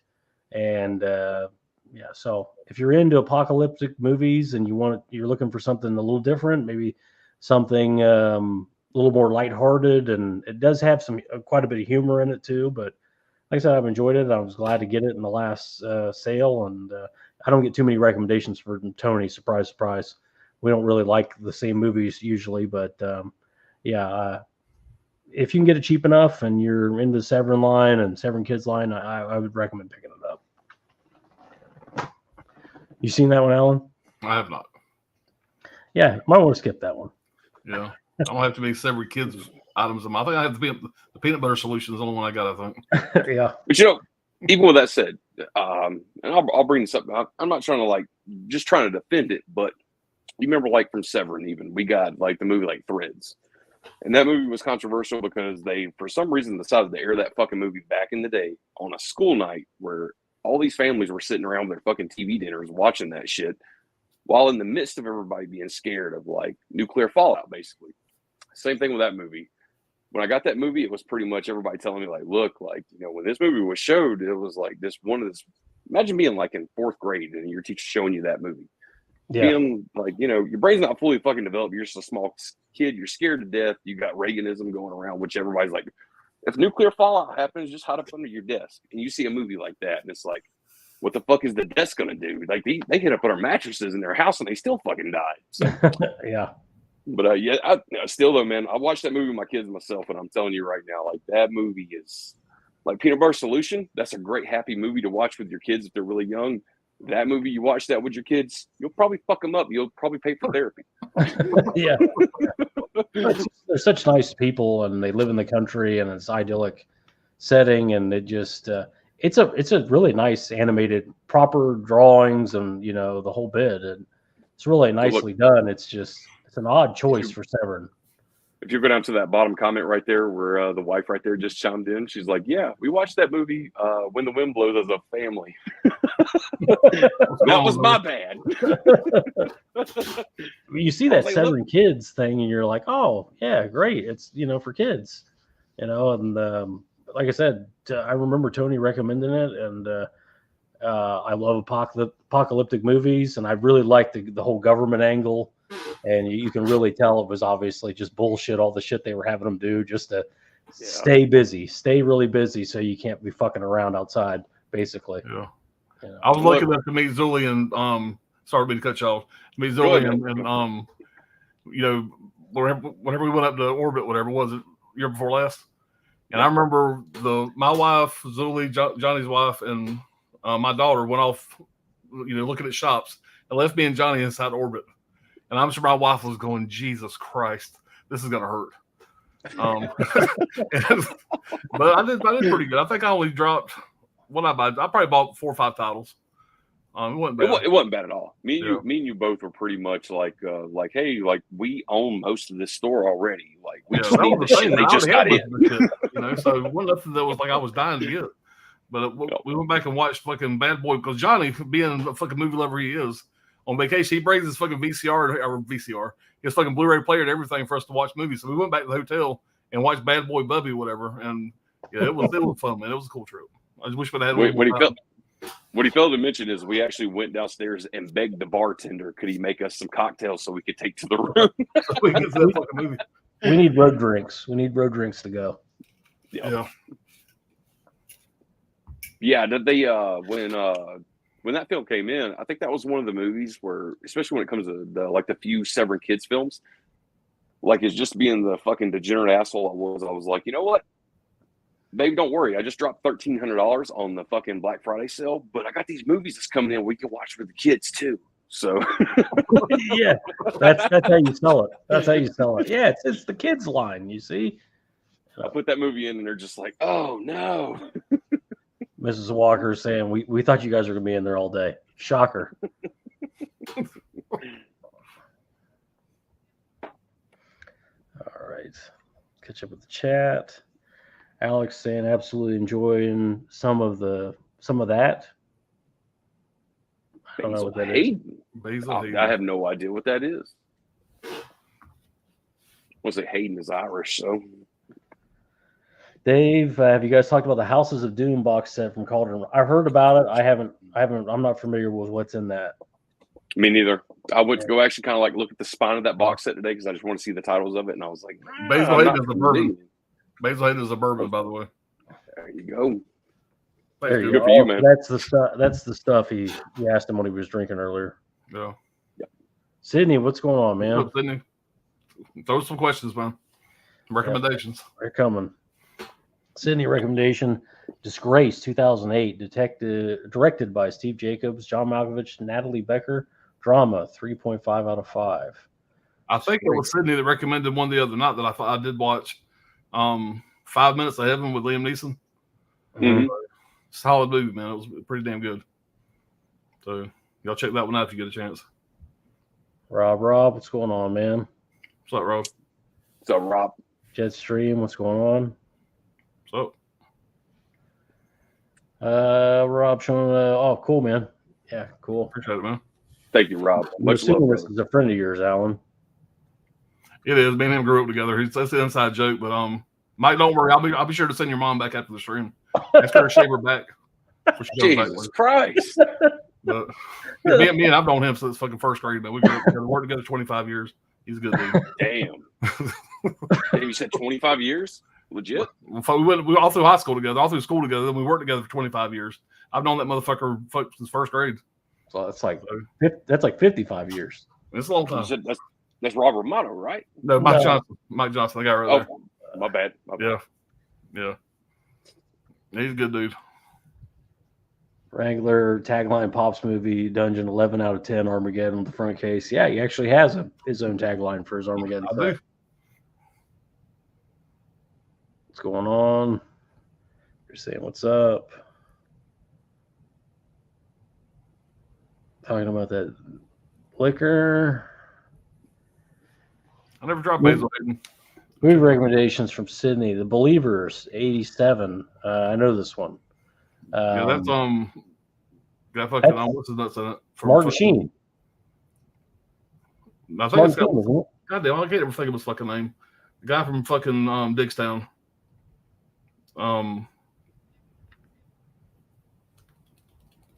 It says Malik Bones, Harley Cross, but I thought The Believers was a Martin Sheen movie where he runs almost a cult. I'm thinking True Believers. So I'm thinking. Maybe, True maybe Believers. I'm thinking of True Believers. Yeah. We had some clarification on that. Y'all just watch too many fucking movies, is what it is. Yeah, That's the problem. problem. That's the problem. I'm not 25% senile. 25%. Dave, Threads from Severance is a tough watch about nuclear war. Yeah, I Definitely didn't. a tough watch. It was a one-time I've watch heard- for me. I've heard a lot of people say that. I just, for some reason, I couldn't get into it. I don't know why, but it just didn't work. For Especially me. especially the scene where like you see her walking around with a baby that's already been long deceased. It's like, Yeah. man, like I didn't I sign watched up it for once. this Before. shit. I saw that one to Dirk also. But it was definitely a one-time watch for me. But To hear what's his name, David Gregory, talk about that movie is, I don't know, it's kind of a treat, man, just because you can kind of tell like that fucking movie scarred the shit out of him. The Brits were really worried about getting fucked up, 100%, man. by nuclear war. and I think the last broadcast, which I own but haven't watched yet, I think it's along the same vein. The last broadcast is supposed to be like a real. They played it kind of like a Blair Witch kind of thing, I think. So maybe it's in the same vein of Threads. I haven't watched it yet, but I've heard good things about it. All right. Scene featurette. When the Wind Blows would be a great double feature with Grave of the Fireflies, Hours of Laughs. I've not seen that. But Neither. it's depressing, and maybe I'll like it. It's an anime film. Ah, One of those Studio Ghibli's, whatever it is. One of those movies where the characters never blink. mm-hmm. So I I'll don't know. bring And that it chick up. knows her shit about movies too, man. Like I've always check out her channel, man. Like that, Yeah. that girl watches some fucking movies. Oh, yeah. Yeah, maybe she's a Charles Bronson fan. You gotta like her. So, Yeah. But 100%, it's automatic. Just a giveaway. It's like, yeah, you got it. Great reviews. She just has a new video come out. Rod Wrangler, Long Legs. I saw the trailer for it. I think it looks badass. I'm really excited for that. Steve sent me the trailer for it. It's Nick Cage is in it, but it's more like it looks like a Fincher movie to me. Really shit. interesting, like dark. Looks like True Detective meets a Fincher movie. If that makes You know any what sense. I have to look doing? it up. Steve might have he sent me a lot of trailers. He might have sent me that one. I did see if I seen that one or not. Yeah, it's called I'm gonna try Long to send Legs. the trailer. So coming out. Anybody know the distributor? No, I don't. I Studio? didn't know. If I didn't know better, I would say it was like a Zoller movie. It just looks really, really gritty from that trailer. Well, goddamn, Steve, send me some trailers, man. I want to see the shit. Yeah, Steve, You and- Steve's good you about and that. He Steve- said some good, You cool and Steve shit. would get along really well. Yeah, Steve's a good guy. He's like the Colorado Johnny. The Houses of Doom is 2 Fulci films. Oh, and 2 Umberto Lenzi films. Okay. Both of them are Oh, TV. shit. Okay, TV films for both of them. That could be interesting. All right. Again, I need to see Invasion of the Body Snatchers. That air release looks cool. Yeah, I mean, if you're looking to save some money, it sounds like the same scan. Next Kino sale, they have a 4K of Invasion of the Body Snatchers and a Blu-ray. They're due for a sale any minute now for the spring sale. So I would just keep an eye out for. But if you want the Arrow artwork, Arrow's got several different art versions. But it should be $17.99 in the next Kino sale. Steve's saying there was definitely an 80s movie starring Martin Sheen, called The The Believers. Believers. Yeah. Yeah.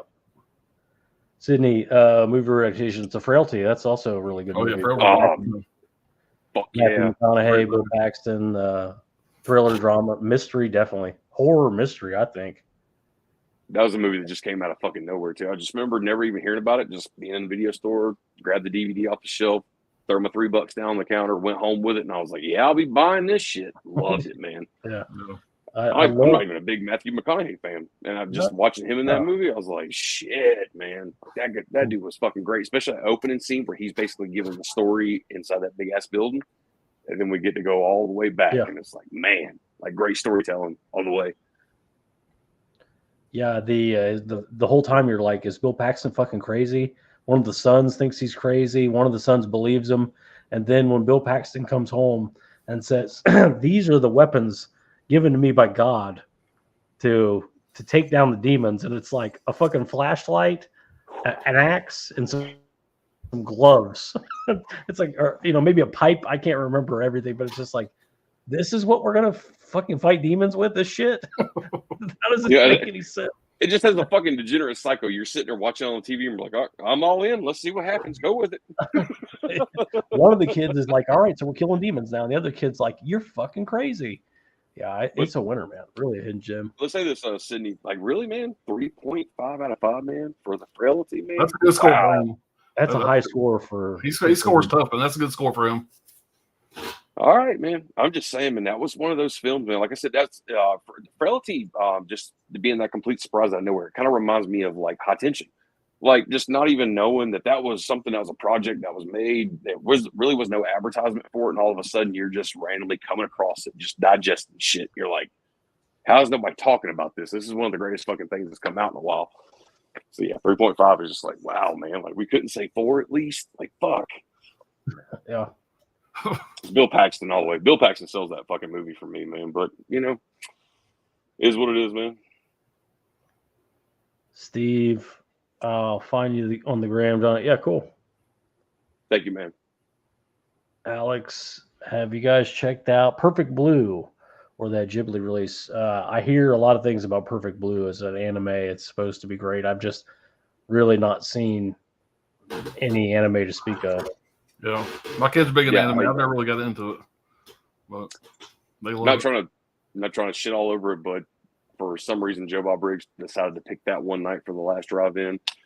And I think that was the second movie of the night. And by the time that movie came on, I think I was probably a little inebriated, and I kept trying to just pour it in. And no matter how much I poured in, made that movie decent. I'm sorry, I just don't like Japanese music. I don't like that pop band shit they do neither. Was that like that BTS kind of style shit or whatever? And I know that was way before then. It's supposed to be like anime giallo.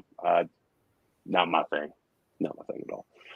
But hey, kudos to them for trying. I'm sure there's a lot of fans of it, especially if Joe Bob fucking showed it. Yeah, I hear a lot of things about it. I've just never seen it. Dude, if you didn't like When the Wind Blows, like you're not gonna fucking sit through that. You'll turn that on for 10 minutes, and then whoever talked you into buying it, you'll fucking cuss them out. I like When the Wind Blows, but I early on I could tell what it was. I could tell that it was like basically a UK, anti-government piece. I could basically tell what it was basically the anti-propaganda that they were being told. But again, I don't know shit about what they're doing over there. Steve's talking about Frailty, yeah. Alex, Frailty is one of the most underappreciated films of all time. Always an instant recommend. Yeah, it's kind of shocking that people haven't seen it, especially with that cast. Yeah, could have said that better, Alex. Steve, I think that was something that Paxton had in his back pocket. Yeah, the pipe, or just I don't know. It was like a pipe, an axe, and some gloves. Yeah, I'm pretty sure, and maybe I think they maybe just had flashlights. The scene in that too, which fucking where the punishment scene where he's forced to fucking dig the cellar out in the basement.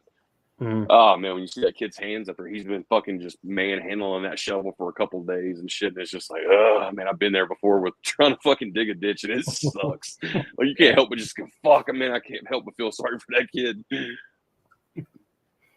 Oh, Sydney, question: who do you think is the most overrated and underrated actor in your opinion? Oh, nice, man. Overrated would be Clint Eastwood. Bitch. Whoa. What the fuck? All right, stream's over. You're fired. Who's the fucking kid from Dune? What's his name? Little guy, little British guy from Dune. I just hate that kid. What's his name? I don't know. Timothy Chalamet or what? I hate that guy. I think he sucks. Plastic and sucks. Underrated, maybe Ben Foster. That's a good one. Oh, nice pick, man. Yeah, that's a good one. Damn, Brad, that was a good fucking pick, man. Alan's been short circuited by that Clint Eastwood comment. No, I'm thinking about underrated right now. So there's quite a few out there, but you know me, I got on fucking live stream. I can't think of shit. Ben Foster is a good one. Yeah, man. Like fuck it. Since you said it, I can't even fucking think now. Overrated, man. What's the dude's name from Royal Tenenbaumers? He did Wedding Crashers with fucking Vince Vaughn. What's his name? Big ass nose. Wilson? Yeah, Owen fuck that guy, man. Yeah. That's overrated for me. Everybody loves his ass too, man. Like, oh, he's so funny. I'm like, man, fuck him, dude. I break his nose. Not overrated anymore. He ain't really doing shit. I think they kept yeah? putting him in movies to keep him from killing himself. Apparently, he was suicidal the whole time. Okay. Yeah, if I was him, I'd be suicidal too.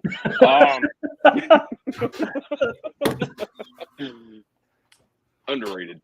Yeah, man. You said Ben Foster. The only thing that ran through my mind was like, what was the steelbook we got from Best Buy? The Hell. Hell or High Water. Yeah, man. What a fucking character for that one, right? And Basically, you said Pandora. Pandorum. Pandorum.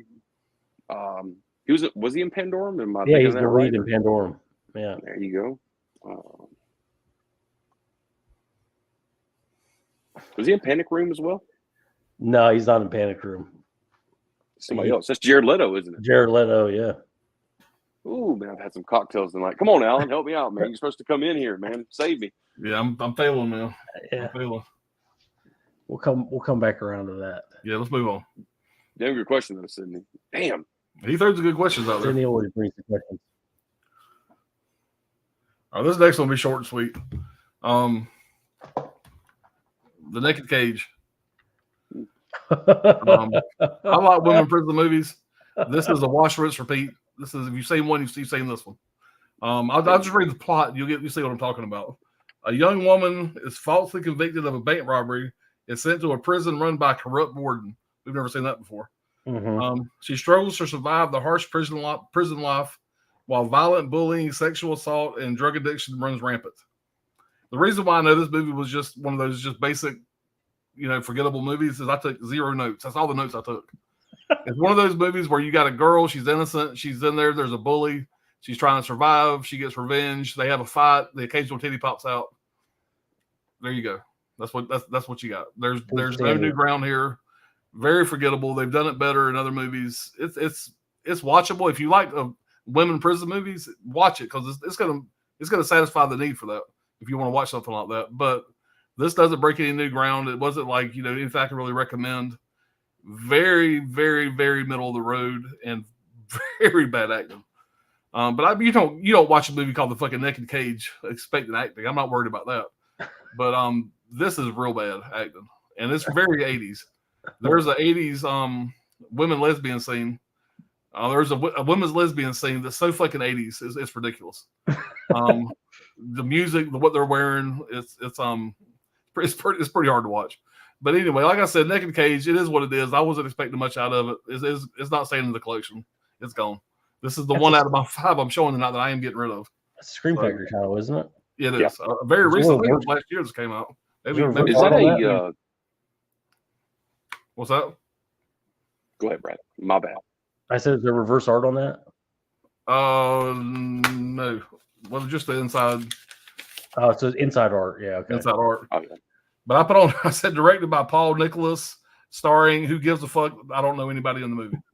That's what I put down I didn't write down the cast because nobody's ever going to hear any people. Was that a Roger Corman produced film? I didn't write down who produced it. I'm not sure. I have to look it up. Like I said, it is what it is. There's better movies made that do the same fucking thing. Watch it's probably OOP too. Yeah. I want to say that was a site exclusive. Don't quote me on that. Yeah, and it's just we did a prison movie stream, and I don't think any of the five guys pulled one women in prison movie. Because they're all the same, dude. I mean, you watch it for the hot women, having women fights. There's some good women fights in this. You know, if that's what you're into. I mean, like, there's some good, pretty good fights in it. But like I said, I've seen it done 1,000,000 times. All right, let's see Johnny's next one here. Got distracted. Sorry. I was about to say, man, like you said that a bunch of guys couldn't pull up like a really good a women's prison film. Yeah, we did a top 5 prison movies. By the way, Joran Globus and Menahem Golan Globus was the producer on this. The two, I guess, they did a lot of shit. Those 5 producers, the Golden Globus was still the producers. For some reason, I just had that memory of like Roger Corman, like having his dick in it somehow. Because you know the guy only produced like fucking 3,000 movies. But that women's prison movie just ain't the pick. But I definitely, if anybody's never seen any of those movies, you want to see some really good fucking female prison flicks.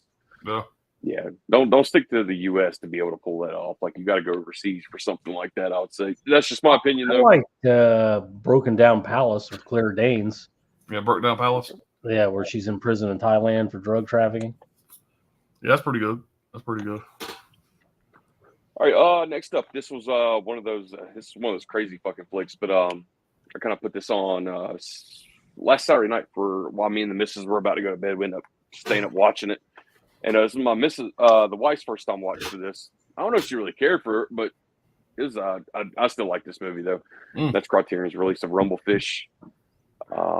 I do, man. I like Dylan a lot in this movie, but of course, the one who's going to sell it for me the most, which is one of Alan's fucking favorite actors. You know what it is, Alan? You ever seen this? Oh yeah, I'll say that. Mickey Rourke. Mickey Rourke. 100%. So Nicolas Cage is in that, Rob. He's got a small role. Yeah, very, very small. This is like, you know, I think he did Valley Girl first before he did this one. I could be wrong. It could have been vice versa. Yeah, right at the same time. But, you know, he's Brian De Palma's relative and all that shit. And, of course, they changed his name, whatever. But, yeah, Mickey Rourke's character in this fucking movie. So the whole movie's basically black and white. There's only a very few instances of colors, which is basically the beta fishes that they show in this movie. The ending, I'll be honest, it's a little cheesy to me, but considering the fact that basically Mickey Rourke's character, the motorcycle boy, he actually leaves town and he disappears for a while. He goes out to California and he travels a little bit and he comes back and he's just a completely different person. It's a little bit intriguing for me. I think that's what holds the movie together, regardless whether it's a Brian De Palma film or not. I think Mickey Rourke pretty much saves the day in this movie, and pretty much every time he's on screen, I can't help but just watch him because I kind of miss Mickey Rourke.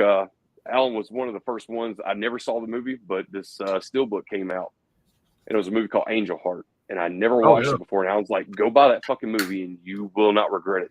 Yeah. And I watched that movie, and I was like, fucking, thank God I had somebody with like a little bit of wisdom, like telling me, like, that's not a waste of money. Go get it. So, when I watch this movie, I kind of think about that as well. Of course, it was like, you know, the wrestler, Harley Davidson and the Marlboro Man, shit like that. It's not on the same lines, nowhere near as good, but the fact that it's got like the old school Mickey Rourke before shit kind of went crazy for him, I like that a lot. This movie, so you can catch this for $20 during a Criterion sale.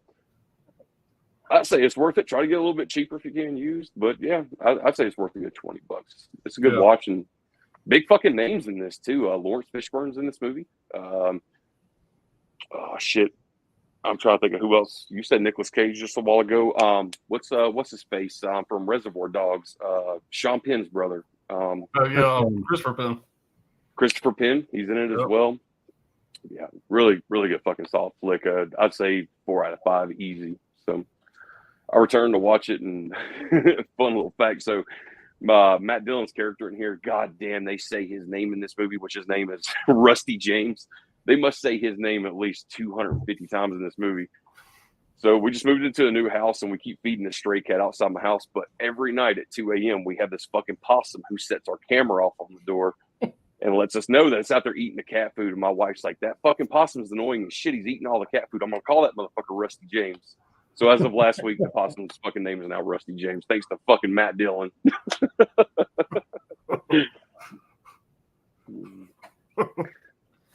All right.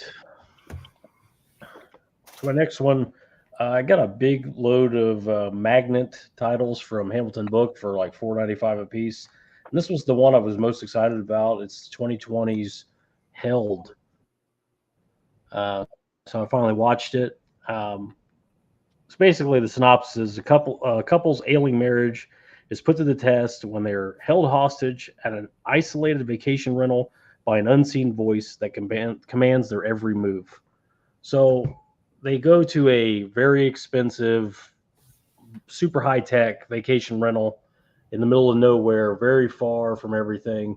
And it's this husband and wife, and obviously they've been having problems, but along the way, they get drugged. They wake up and they just hear a voice. There's cameras all over the vacation rental. Kind of put me in the mind of The Rental, a little bit of that. Obviously, twists and turns. I'll probably spoil it at some point here. So if you haven't seen this movie and want to check it out, wait till I'm come back when I'm done with this one. But $4.95, I would recommend it. I think I gave it 2.5 out of 5. But there's one element in it that was like 1 star alone for me. I really enjoyed. But so like the movie, I had some problems with right away. It's like this guy here is trying to make things right with his wife, who is this unfortunate looking creature. That's actually a good picture of her. It makes Elizabeth Moss look like a 10 out of 10. So it's like this rich guy, and he's got this ugly wife that he's trying to make things right with, and they're trying to go away on this vacation, and it's just like it doesn't that part doesn't make sense. And then it turns out that here comes the spoiler. It turns out that this is an organization, like a secret elite organization, that you can hire to basically frame your wife into getting her shit back together and behaving like a wife again. So you basically frame your wife for murder, and she like behaves herself suddenly because you carry that over her head the rest of it because you have all the footage and all that stuff. That's the idea behind it. And that twist I liked. I liked the whole angle behind it. And what I really liked about this thing is she discovers like this hidden room inside there, kind of that cohabitation horror thing that I talk about.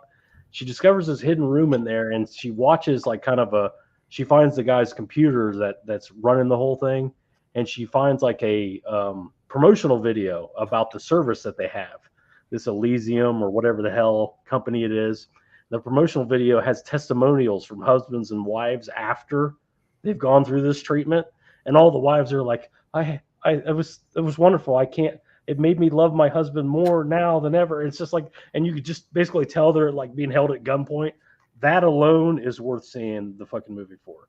But it's kind of average fare. Kind of put me in mind of Revenge. If you've seen Revenge, kind of that same quality, almost a foreign kind of stylized product. But for $4.95, it was a winner for me. That little propaganda piece that they have in there with the Stepford, now wives that are like Stepford life. What Stepford like is hilarious to me. But yeah, check it out. Maybe you can stream it. Maybe a one-time watch, but there's some entertaining stuff in there. But that's my third one here. Dude, you definitely sold that shit though. So while you're going on about it, like the wife chimes in and she goes, "Did he just say unfortunate looking creature?" Yeah. I mean, it's just like, so you would think like you're watching it and it's like, oh, this guy really, you get the sense this guy really loves his wife. He really wants to make it work. And then you see his wife, and then you're just going, what's the like? I mean, really, you couldn't find another one of those? Like, you into sea monsters? I didn't understand that part. Took me out of it a little bit. But yeah, I couldn't recommend it higher for $4.95. Let's put it that way. Zully, I know you're watching, so just go ahead and order it because it's not going to end. Just fucking order it so we can watch it. It's on Hamilton Book for $4.95. There's a lot of good magnet titles. A lot of good magnet titles on Hamilton Book right now for $4.95. Praise God for Hamilton. Always is. Hey, Guy, what's going on? What's up, caveman? Another Sydney recommendation. Desperation Road, 2023.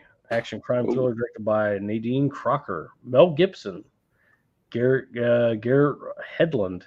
I'm in already. All you gotta do is say Mel Gibson, and I'm in. I'll definitely check that out. God damn, man! Like Sidney Eubanks, man, like he fucking knows his shit. Watches a lot of movies. He's always a great. I've watched a lot of his recommendations, man. They're all good. Kudos to you, man, just for not just copy and pasting shit in your comments too, man. Like he took the time to put all that shit in there too, man. Like, kudos to you, man. Steve, did you watch? Oh yeah, did you watch Naked Cage in 10 minutes? No, I sat down and watched the whole thing, and like I said, it's some not very exciting, you know. Jet Scream, Naked Cage was half decent. Happy to have it. They're all about the same quality. It seems like woman in prison movies. Yeah.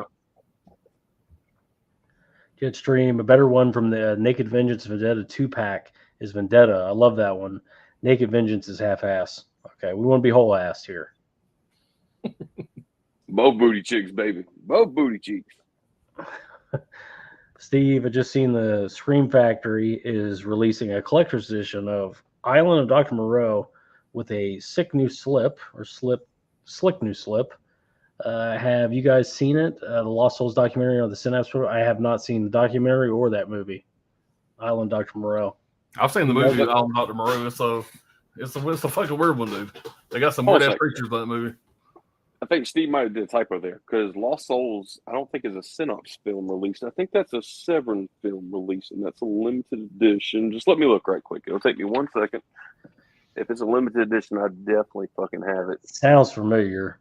And David Gregory actually has a really good career as a documentarian.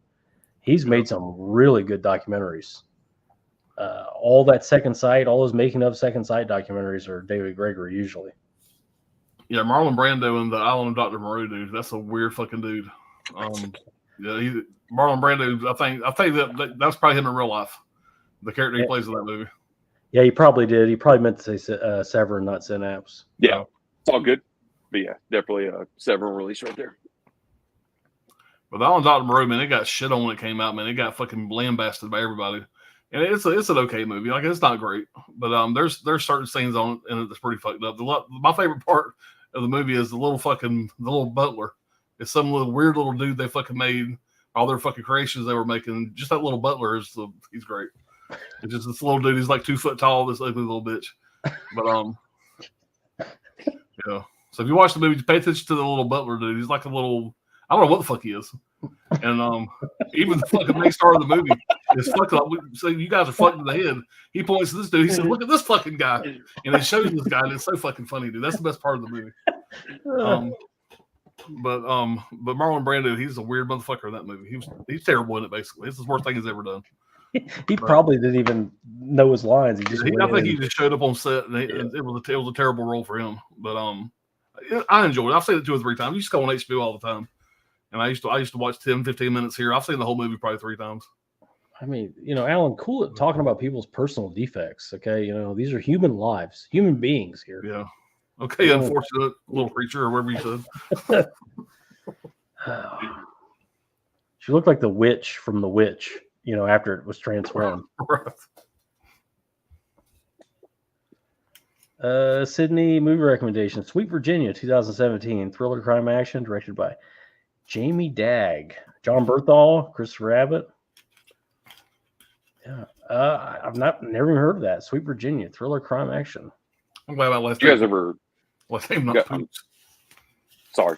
Did you guys ever hear the story about John Berthal right before he started getting into acting and made his career, that he went to jail for basically beating some dude basically plumb near fucking from a thread from his holding on to life just because he kicked his dog?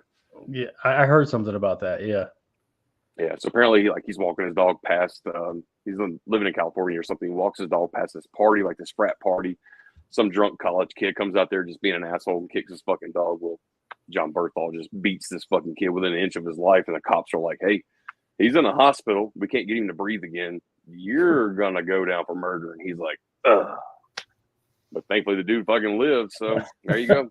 It just lived, and now it's just battery or assault and battery or whatever. I do love his podcast too. I usually listen to that on a weekly basis. I just don't like his. I don't care for his politics. That's for damn sure. But I do like his entertainment side of it. So I haven't seen it. I didn't know he had a podcast.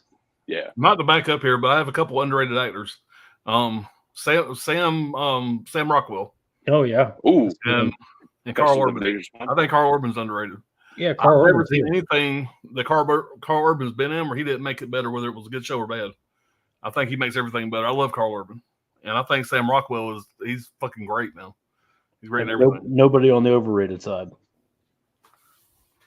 I haven't come up with nothing for that yet, but the underrated side was fucking with me because there's quite a few of those.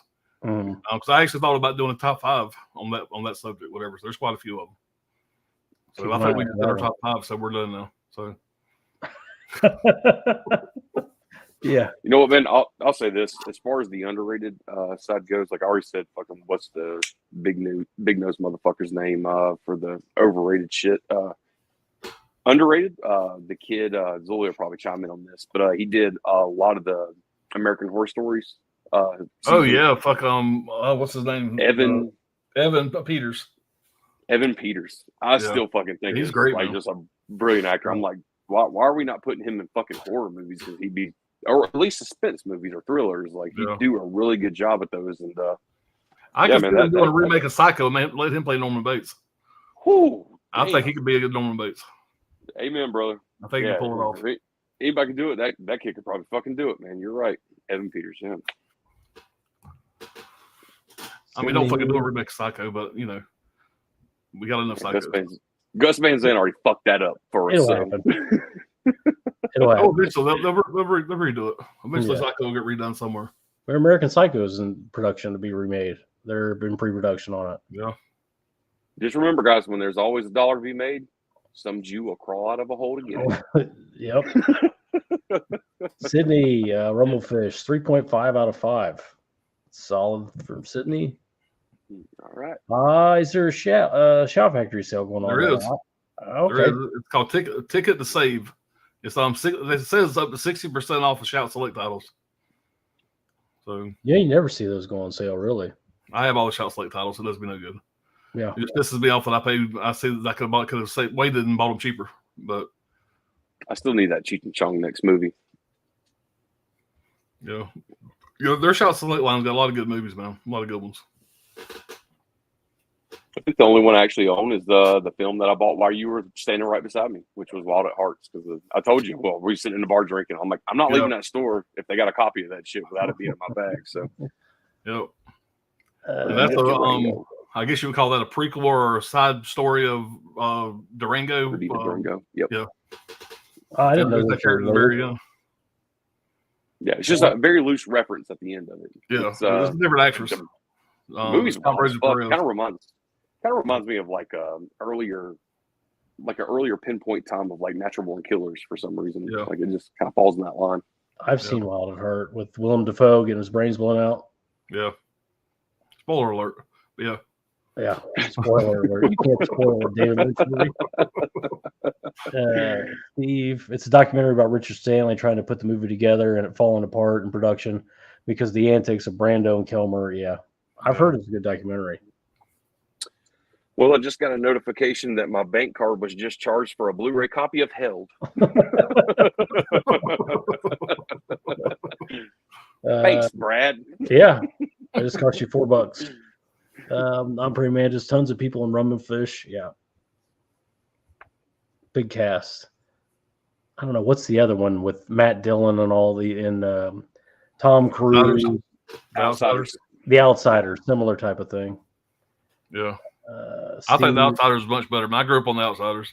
Yeah. I watched that a lot more. Yeah. But a lot of nostalgia for that movie. Yeah. Pony Boy. Oh, yeah. Pony Boy Curtis. Steve saying, I think the Scream Factory sale just ended for Valentine's Day week. Yeah. He's talking about Shout Select. Yeah, Held. I think Caveman saying it's on Hulu. Okay. I'll definitely check it out. That'll just happen. Yeah, right on. I hope you like it. Hope it's good for your marriage. could just see Johnny watching it going, bitch, you better act right. I'm going to call these people. Shit, I'm gonna call immigration. But like, let's see how fucking valid that green card is. Gabe Man saying Desperation Road is an excellent. Yeah, that sounds great to me with that new Mel Gibson. And I think I remember hearing about that. Now that Tell me, why am I thinking of a? That's twice it's been brought up. Desperation Road. Why am I thinking of a Stephen King movie? Desperation Well, he's got a book called Desperation, and the name of the town is Desperation. And I think they did a TV movie. I think there was a TV movie based on the book, if I remember correctly, like a miniseries. Gotcha. I like The Stand, if I remember correctly. It might have been a full movie, but I want to say me and my daughter watched it. And I want to say that it was a miniseries on TV, if I remember correctly. Miniseries. Sounds about right. Middle of the road Stephen King. It was okay. Okay. Yeah, it's Severin.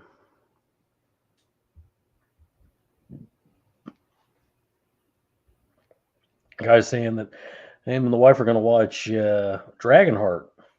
Oh, that's a good one with the what's his fucking name? The old English guy, Scottish guy, whatever the hell he was. Okay, man, just watch Braveheart instead. If you're gonna watch a movie with the word "heart" in it, just watch Braveheart. That's a much better film. The voice is done by Sean Connery. Sean Connery. Yeah. I've never seen that whole movie. I've seen bits and pieces. That's another one that came on HBO all the time, and I'd always catch a piece here, a piece there, but never watched it. Yeah, so the Island of Dr. Moreau, the movie is crazy. I've heard it sucks. But yeah, the documentary, sometimes the documentary is better than the damn movie. Of course. Yeah, he's right. The movie does suck, whatever. There's something about it when you get into it and start watching it, kind of draws you in a little bit, but the movie is pretty much, it's just shit. You can tell it's not very the story. And Marlon Brando's phoning it in big time. Oh, and the disappearance itself. I mean, that plays a big part in it. I mean, there's a lot of fucking money that kind of went missing there for a bit too. So yeah. Oh, speaking of Marlon Brando, let's go with this. I'm a huge fucking fan of course, Apocalypse Now, but I try to get my wife to watch this movie constantly. There's a little test of this shit too. She's just like, I don't know what it is about that movie. I can't really get into it. Like, I got it. It's a war film, blah blah blah. But I'm like, I don't think nobody really realizes like what the studio had to go through to get Marlon Brando to do that film, and then when he signed on to do it, all the shit they sacrificed to do it. So he wouldn't read the script unless the studio gave him $20,000, which they agreed to do. What they didn't realize was he went to this fucking crazy island, not in the movie, of course, but Marlon Brando had a thing for the Darker Sisters, but he went to this fucking island, got really fat, packed on like fucking 140 pounds, right? So the studio's thinking like he's going to be this perfect character for this AWOL fucking sergeant who goes crazy, blah, blah, blah. Come to find out, they're looking at his new reels that he's sending in and his new photos and shit. They're like, God, he's packed on so much weight. So the studio found out, okay, in his scenes, we're going to put him in like the very back of the cave. It's going to be very dim lit. We cannot show him whatsoever being as obese as he is and blah, blah, blah, and all this shit. And I was trying to explain this to my wife. I'm like, you just don't realize what Marlon Brando, like how much pull he had fucking back in the day. Everybody just knows him as from The Godfather. And like, he was just this legendary actor, but there was so much more shenanigans he fucking pulled like in the fucking film entertainment business where he just walked away with a ton of money and basically didn't do shit. Like he just did what he wanted to do. Yeah. Everybody wanted to work. I've heard it all the time. Everybody wanted to work with him and they'd forego pieces of their salary just to work with Brando, and it would all go to Brando. And he was just like a mythical creature. Kind of like his part of the first Superman movie. The Christopher Reeve first Superman movie, whatever, you know, they paid him an ungodly amount of money for that little bitty fucking scene he was in. You know. Yep. But it's the name that was just attached to it, man. Like he knew he had it too. Like he could just no fucks was given. Like you can't help but respect that because that's kind of like a very rebellious attitude, especially for the movie industry at that time. Like you'd probably get blackballed immediately today in that industry. But for like what studio is paying an actor $20,000 just to read a script? You know what I mean? Does Tom Cruise get fucking paid to read one script? Probably not. Yeah. All right. So here you go, Alan. City Eubanks, Kevin Bacon, name your 3 favorite movies from him. Also give the ratings on all 3. I'm going to go Stir of Echoes. It's a good one. I'm going to give Stir of Echoes, I want to go 4 out of 5. Mm-hmm. I love Stir of Echoes. Death Sentence. Y'all fuck with me if you want, whatever. But goddamn Footloose, man. I'm an '80s kid. I fucking love Footloose back in the day. Still do. You know, it's dated as fuck, but I still love Footloose. That's going to be a 4 out of 5. It's a childhood thing. And fucking goddamn, what's something else I like Kevin Bacon in? I like Kevin Bacon in about everything he's done. Just don't say Wild Things because his dick was in that. Mm-hmm. Tremors. Oh fuck yeah, Tremors. Yeah. Yeah, Tremors 4.5 out of 5. Yeah, that's gonna be my favorite Kevin Bacon. Is gonna be Tremors. Yeah, I love Tremors. So the 0.5. And Fred Ward Tremors are perfect. 0.5 that you took away from, is that just because Reba McEntire was in the film, or something? I try to stay away from 5s too much. Whatever 5s are reserved for the Jaws of the Rockies and shit like that, stuff like that. You got to be Tremors. It'd be hard to argue that's not a perfect film, along with Jaws. Perfect adventure, thing. I'd say Dead Silence, Hollow Man. Yeah. You said Dead Silence. You mean Death Sentence? Death Sentence, not Dead Silence. Death Sentence. Oh fuck! Let me back up a minute. Hold on. Death Sentence is something I watched last year. Death Sentence is probably going to be. Death Sentence is number 1. Death Sentence is number 1. It's a hard 4.5 out of 5. Yeah. Yeah, I love that fucking movie. Yeah. Fair. These are questions I need time to think about. I can't just do this on I need to get off YouTube. Yeah. Y'all need to send me these questions a week ahead of time. Death Sentence, Hollow Man, and probably Tremors. I'd say they're probably all 4 out of 5s for me. Yeah, I think Death Sentence is probably one of my favorite things I've seen him do. He does a great job of being every man into having to be a badass or trying to be a badass. And that movie's it's pretty flawless for me. I love that movie. Yeah. So, what about you, John? For me, it's going to be, of course, man. Like, let's say number 1 would be Tremors. Number 2 would be Tremors. Number 3 would be Tremors. Mystic River, directed by Clint Eastwood, is pretty good with them. Yeah. What's the other film that he did with what's his name that did all the films with Will Ferrell? Where they're going down the river and the fucking River Wild. That's another good one. River Wild. Yeah, man, that was a great fucking flick with him too, man. He was a fucking psycho in that boat, man. Yeah. But he's got another one called Summer. God damn it, he's like a camp counselor that takes these kids on a mountain trip. I can't remember, but basically he turns out to be the psychopath, or this hardcore, not psychopath, but he basically puts these kids through hell. Summer, somebody in the chat on K-Ben probably knows this. It was a fucking late '80s movie, whatever that and the fucking kids that Whitewater Summer. What's it called? Whitewater Summer. Yes, that's it. He's got the kid from the You Goonies. got that shit. Okay. Yeah. Steve's saying Super. That's a good pick too. Guardians of the Galaxy Holiday Special and Stir of Echoes. Solid picks. Yeah. Stir of Echoes, man. That shit changed the game, man. When that shit dropped, man, that was another one that was just came out of nowhere. What's up, Steve? Steve, what's going on? So he's telling us Evan Peters was the kid's name. Yep. Hagen, I watched Evan in the Dahmer series. It was pretty good, yeah. Yep. Fucking 10 out of 10 for me. Look, man, and then I know Brad's like sitting there going like he really just said 10 out of 10, but because there's a lot of gay shit in there, but we all know Jeffrey Dahmer's quality show. So you gotta have it. It wasn't like it was a badly made show or anything, and he's really good at dancing scenes. The dancing scenes were way too fucking much, though. I will say that. Like they held weight, like you just said about Al Pacino and fucking Heat, like that the holding scene with the black mom and all that shit. And you're just like, all right, dude, like why are we holding on this shit? But and that the dancing scenes were the same for me. It was like, all right, man, like we got it. The dude's fucking gay, man. Like we ain't got to see him grind up on some other dude. You know what I mean? Like fuck. But there it was. That's just his opinion, though. That's just my opinion. Yeah. I mean, listen, you know how I feel about Heat. I always say it's a 5 out of 10. There's so much 10 out of 10 stuff in it that's awesome, and to me, I think there's an equal amount of 0 out of 10 that I would cut out of the movie that I think hurts the movie. But that again, that's just my opinion. I actually changed Heat one day. I cut it just to see what I could take out of it, just for fun, and it's 2 hours. My version is exactly 2 hours, so I took about an hour out of it. I wouldn't never even watch that movie again, knowing if Tom Sizemore wasn't in it. Tom Sizemore is my favorite character. I love that Even character. just his characteristics. Whenever the whole thing goes fucking bad and they walk back in the diner and he knows like, oh shit, let me get up out of this seat because this motherfucker's gonna sit right next to him and jack this bitch up against the wall. Like it was just his character. He already knew he saw what was coming. Like That he was same the safety scene, man on the back. The same scene, they're kind of roughing up Waingro. And there's a guy that's just kind of looking a little too long, like he wants to get involved in this. Tom Sizemore is just like, I'm sorry, you need something over here? You want to get involved in this? Like that's a great scene. And a look, man, that look he gave too ain't like a how you doing look. It's all like, you want to fucking look a little bit longer? Yeah.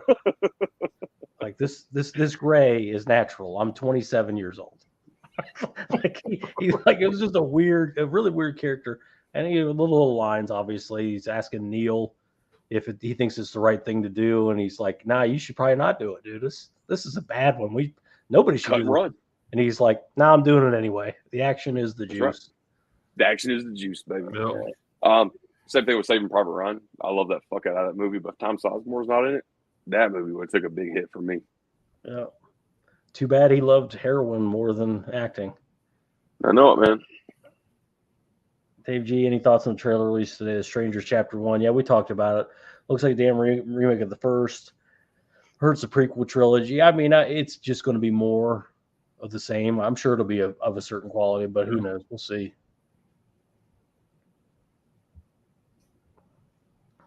Guys saying before Dragonheart, Jurassic Park was famous for having a 26-minute of digitally created character. After seeing Jurassic Park, the director knew how to make that movie. He had been working on. Okay, it's an animated dragon. Mm-hmm. You know what? Speaking of Jurassic Park, Alan, what was Clint Eastwood's ex-wife's name that was in Every Which Way But Loose? What was her name? Alan, you don't know it off the top of your head? You got nothing there? He just took a sip of beer and he's like, this motherfucker's setting me up for doom. What's her fucking name? Sandra Lockhart. Sandra Locke. Yes, it's Sandra Locke. Sandra Locke. Clint Eastwood has terrible taste in women. Oh yeah, terrible. Horrible. Terrible. But she was a nice girl though, right, Brad? I don't know, but she seemed like a psycho. She seemed like a psycho. It seems like he likes psychos. Seems like that's what his thing is. I'm not gonna buy it. But yeah, let's sum it up in one scene. Go watch a movie called Any Which Way But Loose with Clint Eastwood, Sandra Locke. The first time she gets on stage and sings, I want you to watch that, and you're immediately gonna hate her guts. So usually I'll watch that movie until she gets on stage to sing, and I'll turn it off. So it takes me right out of the movie. She should never be in Hollywood. If she wouldn't have sucked Clint Eastwood's dick, she would have never been on film. And I'll stand by that. I know she's gone, rest in peace, bless her heart. But she should never have been an actress. She was fucking Clint Eastwood is how she got a role. And then she turns around and tries to sue him for ruining her fucking career whenever he stopped fucking her. You know? So if she would have been casted in The Beguiled, do you think it would have been a better film? She would have been casted in what? The Beguiled? Is that the movie you was telling me about? She put in that. She was in fucking Josie Wales. Josie Wales. No. It was what was the homoerotica film from Clint Eastwood, the '80s flick that he tried to make into a slasher, but it was. Oh, you're talking about fucking Tightrope. Tightrope. No, he's talking about Beguiled. The Beguiled came out in the 70s. Did it come out in the 70s? Yeah. Okay. Yeah, it was a little bit before the Every Which Way But Loose then. No, I fucked that up. I think the guy came out before fucking Sandra Locke. I think Josie Wales was when he started fucking Sandra Locke. She was all right in Gauntlet, I thought. I mean, she played like a whore. I mean, there you go, Alan. Yeah. She played her. And like I said, the first time that I really ever seen her from memory was when she sang in Any Which Way But Loose. And dude, she's a terrible actress. I don't know. But like I said, Clint Eastwood fucking got those guts and she got a career. So Clyde the Orangutan probably could have said that, sang that song a little bit better, in your opinion. Yeah, Clyde the Orangutan can fucking act circles around her ass. Right turn, Clyde. You heard it here first, people. There you go. Yeah, bless her heart. That's just his opinion. But it's just my opinion, so take it for what it's worth. You know. Yeah. Like I Now, said, if her gums were on fire, would you possibly urinate on them? there's a chance. There's a chance. Yeah. So She's dead and gone. That poor woman. Steve, never seen Dragonheart, but I never felt the Rain of Fire. Got the I like Rain of Fire a lot better than Dragonheart. You guys seen Rain of Fire? I don't think I have. It's an apocalyptic movie. yeah, it's got Matthew McConaughey and somebody else big in it. Christian Bale. Christian Bale, right? I've seen edit. I've never seen the whole movie. I've seen bits and pieces. My son was watching it one night, and I called right in the middle of it. Well, what it is, it's an apocalyptic movie. It starts off in London, and they find this cave under London, and they find a dragon from the olden times that's just been hibernating down there. And so it's an enormous dragon, and it just burns the whole fucking, breeds and burns the whole fucking world. And that's why they call it Rain of Fire. And it's, like I said, the apocalypse is because of dragons. It's an interesting concept. All right, then. Sydney's asking what favorite horror movies from the 2000s. That could be a top 5. High Tension's a winner. Yeah, hard to argue that. 100%. But you Evil know what? Dead. I'll sell it again, man. Like, I was really surprised by fucking Eli Roth Thanksgiving. Like, it just makes me want to watch it again so quick. And I only just watched it just that one time, just maybe a week or two ago. And I'm just like, man, like that fucking opening for that Black Friday sale was just I fucking watched gnarly. with Ryan, Dr. Ordinary. Me and him watched it, whatever. And I need to watch it again. I liked it, whatever. But to me, it was a little all over the place, whatever. But I did like it. We both liked it. But I feel like it was a little all over the place. It was a little messy, I thought, too. But it was a good time. The opening scene was brutal. Inside, about the same thing. High Tension, Inside. Yeah. Evil Dead. I need to order that release, by the way. I want to get that. I want to get that box set or that fan set, but that deluxe set, whatever you want to call it. Yeah. Hagen, there needs to be a movie called The Mud Whore. I'd watch that shit quick. That's a fucking Saban release right there. Dirty fucking gutter mud whore. Yeah, the DiCaprio film. That's a fucking crazy movie at the end too. That's probably the only DiCaprio film I haven't watched yet. I know that Allie was recommending that the other day. I need to check that out. Yeah, it's basically an abortion scene that takes place in a bathroom with a clothes hanger. It's fucking gnarly too. It's like, whoa. I'm pretty sure that's the only DiCaprio film I haven't seen. Yep. Guys, saying every time I hear the name Desperation Road, it makes me think of Revolutionary Road. Yeah. No, not familiar with that. Aubrey Manis, The Hills Have Eyes, Dawn of the Dead, Loved Ones, Inside, High Tension, 13 Ghosts, stuff from the 2000s. Yeah, we had the Texas Chainsaw Massacre remake too, 2003. I like that prequel even more than the remake. The beginning. The beginning, I did too, man. See, fucking everybody goes nuts for that Michael Bay film, but I'm like, the beginning where it was for me, man. That was fucking great. What else did Michael Bay even direct? The fucking he was producer on the Friday the 13th remake, Armageddon, bitch. Of course, Armageddon. But me and Ryan rewatched the Friday the 13th remake. We're getting ready for that convention because the whole fucking cast is going to be at that convention.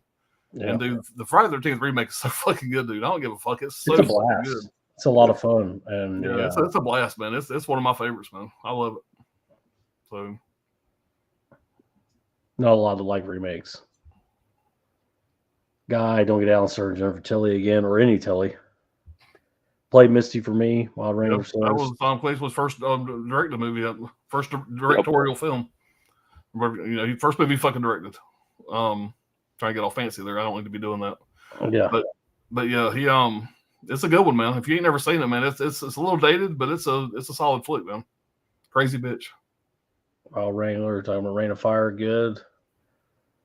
Surprised that doesn't have a release from somebody. Another one that could be a great black and white version. Mm-hmm. Dave G, one of my favorites from the 2000s, Session 9. I think my girl was just recommending that to me. I haven't seen it. Me and Ryan watched that one a while back, whatever. That was one he recommended. I watched whatever. It was solid flick, man. I liked it. Yeah, I don't even know what it is. I think I have a copy of it somewhere. Scream Factory originally put it out, then it kind of got reprocessed through the mill there for a little bit. I think Second Sight even done a release of that.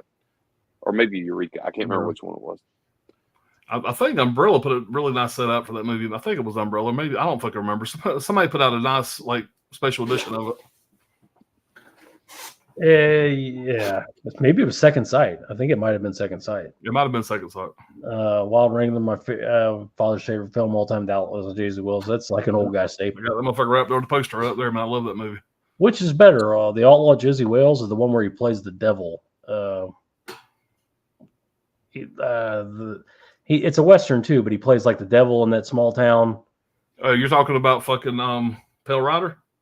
No, not Pale Rider. Pale Rider. Well, fucking It's a Kino too. It's also a Kino 4K. Not Joe Kidd. No, not Joe Kidd. Move on. I'll get to it in a minute. Yeah, but I think they're kind of similar. Rain and Fire also had Gerard Butler. Yeah, a pretty big cast back then. Especially I was on the 300 era too, man. So he was getting every fucking film that was given opportunity to him. Don Primanis, just watched Thanksgiving Good. Yeah, I liked it for sure. Don Primanis, I think Steve's talking about the Thanksgiving, the big fucking huge Black Friday sequence that really paid off because you're sitting there, you're watching it, going, okay, this, you're out there with the crowd, and you're like, there's no way this is gonna, and then it just really delivers. Steve, the F-13 remake was great. Derek Mears killed it as Swamp Thing in the miniseries too. I hadn't seen the Swamp Thing miniseries. He was also fucking a predator in that movie Predators. So he was one of the predators in that. So he was in one of the Hatchet movies too. He's had a pretty good career. Yeah, I'm thinking about taking my Friday the 13th box set from Screen Factory and getting them to sign, get some signatures on it. At least get his. It'd be easy. Just take the damn box. You don't have to take the movies. Yeah, I'm just gonna take the box. I'm gonna take that, my Blair Witch Steelbook, get that signed because they're gonna be down there. And I'm gonna take my Children of the Corn. I'm gonna drink some corn whiskey with Isaac, with Malachi. Mm-hmm. So Steve pretty saying, proud about being fucking Malachi. I ain't gonna fucking lie. I've watched Children of the Corn so many, him and fucking the Burbs. Mm-hmm. I'm pretty excited about meeting him. So that should be pretty cool. Steve saying Second Sight is the one who did that release of Session 9. Sydney saying movie recommendations: Single Shot, 2019 or 2013 drama directed by David Rosenthal, Sam Rockwell, William H. Macy. Another underrated fucking actor, William H. Macy. Would you call him underrated? I would think so. Probably. I mean, his character. He got a lot of notoriety after Fargo, though, right? Yeah, finally, really notoriety. And Shameless. He's fucking great. Shameless. Jeffrey Wright's great too. He plays Gordon in the new Batman movies. Was that Shameless? Was what his character Frank Gallagher, right? Oh yeah, Frank Gallagher is a fucking. He's awesome. He's a fucked up individual, dude, but he's awesome. Cashing dead woman's social security checks, baby. He does some fucking rock gut dirty shit in that show. Get that shit right. We're rounding the bases here, down to number 4. All right. I don't know if I want to recommend this one or not. If you're really into really fucked up movies, I'd probably recommend it. That's gonna be Pig Killer. And what? Jake Busey's in this, and he's the star. And this is based on. They say this is based on a true story. You know how that goes. It's inspired by the terrifying story of Robert Willie Picton, the pig farmer and prolific killer of women, whose horrific crimes shocked the world. But I think it's loosely based on that. But basically, you got Jake Busey in this. He owns a pig farm, and once a year he throws this big ass gala. Where he has live band, people comes out and parties, do drugs on his fucking pig farm. And this motherfucker goes and picks up prostitutes, brings them back, puts them in his camper, puts on a fucking pig mask, and has his way with them.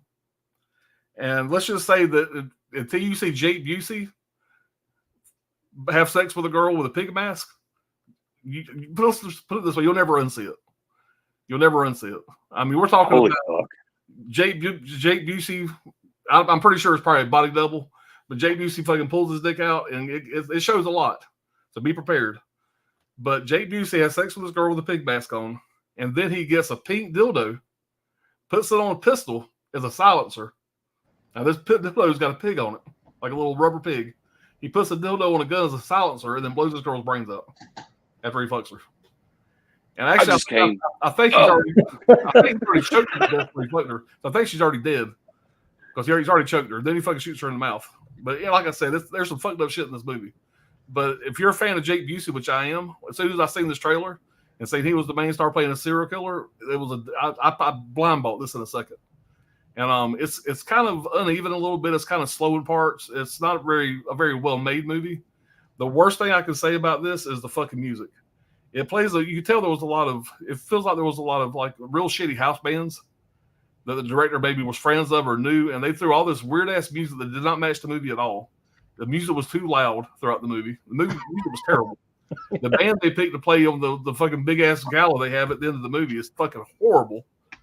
So the music will definitely take you out of this. The music is really probably my biggest gripe about this movie. Did I take it make any more notes? I said pretty bad music. Don't really fit the movie. And make sure if you watch this to stay after the credits, whatever. You got to watch the credits because there's probably a 3 or 4 minute scene after the credits you really need to see. It's worth watching. So when you watch this, make sure you stay through the credits, watch the end scene because there's a big scene with Gary Busey that you really need to check out. Or Jake Busey, sorry. Is there anybody else in this? Oh, the girl that's in this, that kind of plays the hero. Kate Patel. Nobody knows who she is. But it's really funny. You could tell that during filming, she decided to get some Botox. And there's a couple scenes. One, when she's in the hospital, pay attention when she's in the hospital laying in the bed. Her fucking lips, man, she's got some big ass fucking flappers. She got some bad Botox, and them motherfuckers are swole. It's like, what the fuck? The next scene, her lips are fine. Or later in the movie, her lips are fine. But there's one scene, we can tell her fucking Botox was all fucked up. They said, well, we got to film, so they just filmed it. But yeah, like I said, I don't want to say too much more. It's one of those movies. If you're into shit like this, you're gonna dig this. If you're not, don't waste your time because it's a pretty fucked up movie. There's some pretty fucked up scenes in it. Be prepared though; it is a little uneven. You'll see what I'm talking about when you watch it. There's kind of ebbs and flows a little bit, but overall, when the movie ended, I said, yeah, that was good. But make sure you stay after the credits scene. You need to watch that credit scene after the credits. Yeah, man, this is staying in the collection. I was a fan of it. I will definitely rewatch it. So You sold me on it. Goddamn. Yeah. Vinegar Syndrome partner label or? Yes, I believe Dark Star. Oh yeah, Dark Star is good releases. But there's also a dude in this, whatever. No offense, this is the guy's name in the movie, but they call him Chink, and he has a what do you call this thing? You got a hole in your neck? Tracheotomy. Yeah, whatever. but this motherfucker ain't got one that's all made up nice from a doctor. He's got a long fucking tube hanging out, and the whole time he's fucking talking or whatever. First time you meet this fucking guy, he's a portly fella. He's a Chinese dude, or whatever he is, and he's getting a blowjob. And he's not the kind of guy that you want to see any guy get a blowjob in a movie. You don't expect this guy to be getting a blowjob. He's getting a blowjob. He's got his fucking tracheotomy. He has to fucking hold the air hose so he can talk. So when he puts his finger over the air hose to fucking talk. And let's just say that him getting the blowjob is probably one of the nastiest things I've ever seen in my life. It's rough. Johnny just bought 2 copies. Oh, you're just fucking selling it, man. And there's some other shit too. I don't want to spoil anything else in the movie, but if you're a Jake Busey fan, I'm a fan of all the Buseys. If you're a Jake Busey fan, man, this is a no-brainer. Get it. He's played a serial killer. How many times do you get to see that? So Just this once, I guess. yeah, it's a good. And I'm probably overselling it, man, because I'm a big Jake Busey fan. And I went into it with high hopes, but I wasn't let down. It wasn't as good as I was hoping, but I said it was definitely something I'm going to rewatch, and I recommend to y'all fucking weirdos. So That's a high recommendation from Alan. I feel Johnny's going to love it. Brad's going to say it's okay. Well, there you go. That's my prediction. That's my prediction. Sold me on it, man. It fucking sounds great, man. All right, here we go. Right here, it's like I said in the beginning, guys. It was one of those things where I was hoping where I was going to bring some new bangers to especially for the last 5. Just forgive me, but hopefully this will be another one that gives me brownie points. Like I said, during that whole Saturday night thing, coming back after we went out to dinner, went to go cracking Carlito's Way, and I was sitting there talking about a couple different movies. And my wife was like, never seen Heat. So I was like, okay, well, fuck Carlito's Way. Let's get to that first. And then while we was watching that, I mentioned this film, and she was like, I barely remember anything except for this scene at a diner, and he pulls this big portfolio kind of picture out of his wallet. And I was like, that's the only thing you remember about this movie. We're going to rewatch it then. And that's none other than one of the best films of all time. Oh, hell yeah. James Caan's Thief. So I'd already done watched fucking Heat, and I was like, let's go for this one right here, another Michael Mann film. So a film right here where you can see where pretty much if you're in the street, Michael Mann had a water truck right there on demand because every street in this fucking movie's wet. You can see the glare off of any car. Cinematography for this movie, I think, is probably better than any Giallo film you're probably going to watch. I know I probably just got a lot of hate just saying that shit right there, but as far as cinematography, I think Michael Mann had it for this film. But and every time you want to mention Thief, Brad gets $20. Brad has sold more copies of that movie on YouTube. Yeah. You know what? And I'll say this, man. Like I've stole this shit from Brad so many times whenever I've come to say anything about this movie, and the only thing I can do is just take fucking words out of his mouth by saying this is a real man's movie.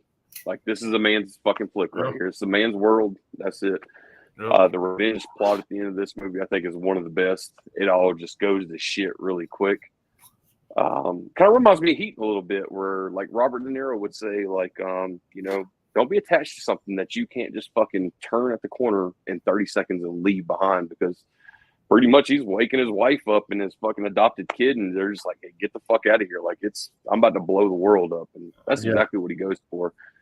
Man, the protagonist in this movie, like you couldn't ask for a fucking better one. The first time they meet, of course, James Caan rolls up to this meeting. He's unbeknownst, he's got like a couple of fucking undercover guys like watching him, not to mention he's got his partner watching him through a scope. But the conversation that happens between these two, where he's just like, hey, I'm not a corporate guy. Like, I work by myself. I'm a loner. Like, I don't fucking need to share points with nobody. I think that is probably one of James Caan's best dialogues I've ever seen in history. And to be a fan of Misery as such as I am, this movie fucking takes that by storm. So, yeah, if you haven't seen this, and hopefully you pick this up if you don't have it during that Criterion flash sale. If you did, kudos to you. If you've never seen this, I highly recommend it. It's probably one of the top 5, definitely one of the top 5 Criterions that I have. I know Arrow put it out back in the day. I think that was Arrow Academy, though, because they came out with a slip forward. I could be wrong. Could have been Arrow Video, could have been Arrow Academy. I don't know what the better release is, but they could release a 4K of this, and I'll snatch it up day one. It'll definitely happen. This movie's, yeah, it's gonna happen. If it does, it's a good enough fucking movie where I will double dip on this just for the scan alone, even if there's no new features, no nothing. I'll definitely go for it. But yeah, that's definitely a Criterion staple. If you only have 5 Criterions, that needs to be one of them. This is this like one of those. I think there's about 4 movies in all, but this is that one film that I can listen to Brad talk about where I'm just like, he's making me love that fucking movie even more than I realized. So thanks to Brad. Like, this is definitely, I've held this movie up multiple times, whether it's like a top 5 Criterion or top 5 films that I saw this year that I think we done one time for a stream for. But every time I kind of gravitate back towards this film. And since the wife was like, I just remember this one scene in the diner where he's like trying to hook up with this chick, and he's like trying to like be so fucking forthright, and he's just like, well, I got my future plan, and I pull this photo out of my wallet. Here's my buddy, and here's the house that I want. Here's the wife. Here's the kid that I want. And he's like, this is what I want, and I'm going to stop at nothing until I get it. And that's all she remembered of it. And I was like, nah, we're going to watch this fucking movie. You can either be on the team or off the team. You know, make your decision here, because this is what's happening. It's a movie about being a man. That's really what it is. I want to say this right now. I think I love Heat so much, but I think Heat is a better film than Heat. I really do. I like this film a lot better than Heat. First film, Michael Mann's first film, and it's Robert Prosky's first film at like age 50 or whatever the fuck he was, playing the villain in the movie. It's just lightning in a bottle, I think. It is. 100%. So hopefully holding up, especially 2 films such as like Heat and Thief, even though these are films that these guys like know like the back of their hand. Hopefully I got like a little bit of brownie points for showing up with old movies to the last 5, but I'm just trying to be true. Brad will test this. I texted him right before this, and I was hoping that he would like give me like a little bit of a guideline for rules for this. Like, hey, like if it's an old movie you've already seen, you can't throw it up for the last 5, because I'm like, okay, well, I got to dig something else out. Like as far as when I went back, last week. But to stay honest with it, that's it. Heat and Thief. That was kind of like my double feature Yeah, for Saturday that's what night. it is, man. Just simple. What last 5 things you watch? Let's talk about. They're not all going to be winners. It's just the way it is. Sometimes it's just they're horrible, and that's part of blind buying and blind watching. This fourth one here from 1973. It's The Crazies, the original. George A. Romero written and directed. I like the remake a lot. I like this one a lot. I'd have to watch them both back to back and see which one's better. I would probably lean towards the remake still. It's just it's a bigger story and a little bit, I don't know, darker, even though this is very dark. But basically what this is, it takes place in north of Pittsburgh in a very small town. It's shot there, and what it is a plane crashes that's carrying an experimental vaccine that they converted to a bioweapon, and the government soon takes over the entire town. Nobody knows anything, but the bioweapon is called Trixie, and it causes the populace to become insane and attack each other, become volatile. And the government swoops in. They're all in white suits and masks. They're not given a lot of information. They're shooting to kill. They're trying to quarantine the area, and they're threatening to blow the whole town up, basically, to stop this virus from spreading. They're threatening to nuke the entire town. Heavy on the government propaganda. The government is what you're afraid of in this. Even though there are people killing each other, like it opens with a dad destroying his house, filling it full of kerosene with his kids there, and he's going to burn it down. And really, you're less afraid of the people in the town. You're more afraid of the government, who are just like these. They're just they're stealing. They're doing whatever the fuck they want. And meanwhile, the suits behind the scenes are basically like, yeah, we got planes flying over to drop the bomb if we can't keep this under wraps.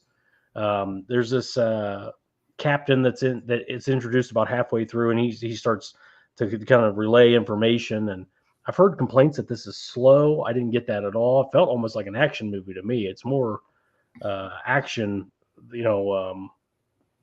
than horror. But the horrific part is the government overtones, I felt, and the government they're even shooting animals. They're shooting people that are running away. I enjoyed it. I think I was talking to my girl about this, and she recommended the movie because my favorite parts, I think I was saying about Night of the Living Dead and Dawn of the Dead. I like the parts where like the posses kind of come together and try to rebuild, at the end of night and in the middle of dawn, where you see the posses like hanging out, drinking beers, and they're shooting zombies. Like I liked all that stuff. And this is basically the whole movie of that. It's the small town, the civilians versus the government, and getting run down by them. And there's some good kills, very low budget, but it has a certain charm about it. I really enjoyed it. I've only seen it the one time, but I look forward to watching it again and comparing it to the remake, which I also really loved. So if I was going to give it right now, I'd still say the remake's just a touch better. Maybe this is a 3 out of 5, and that's a 3.5 out of 5. But I think they're both great. And if you pass on this because you heard it was boring, this is way more interesting than Dawn of the Dead, in my opinion. This is a lot more shit going on. Dawn of the Dead is a lot of hanging out in that mall. This is nonstop. So if you've slept on it because you heard it was boring, definitely check it out. It's a winner and pretty good release. A lot of features on this one. But yeah, I was a big fan. I'm looking forward to checking it out again. The original, I got it on the shelf. I'll check it out. Yeah, it's a fun one, man. I really like the remake. And it's a good companion to Night. It takes place. It's shot in between Night and Dawn, but it's a good companion to those. Very similar feel, obviously written and directed by Romero, so you're going to get the same kind of stuff. But I really enjoyed it. Super stoked, man. You like that as much as you do, man. Because I kind of, whenever you was pulling that for the Aerocell and I saw that in your cart, I was like, man, like it's the best of the Between the Night and Dawn set, but I was kind of like thinking like, ooh, man, it might be a little bit slow for you, but man, you got a lot of. I love a government conspiracy. I love the government. The whole thing with the Argento cut. Like I know you're just like, man, what the fuck is wrong with that guy? But and you got like these two brothers. They're not brothers, but they're like brothers.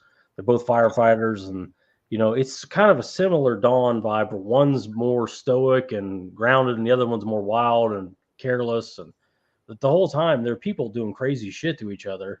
You know, people are getting stabbed with like knitting needles and whatnot. And you're not really worried about them. You're worried about the fucking government that's just like shooting anything that moves. Just because you're running, you must be, you know, infected. And they're literally talking about nuking the whole fucking area just to stop the virus. The way it ends and they airlift the captain out, you know, it's just like, oh, here it goes again. It's a very similar, but also very different than the remake. So like I said, I like both. Couldn't argue with either. On Rango saying Children of the Corn 40 years ago. Wow. Does it seem right, Alan? It don't seem right. But The year I was born, right there. Yeah. yeah. Jamie, what's going on? What's up, Jim? Wild Wrangler, Batman 2, the Batman Part 2 villain, Clayface. That's the rumor. It's going to be a live action Clayface.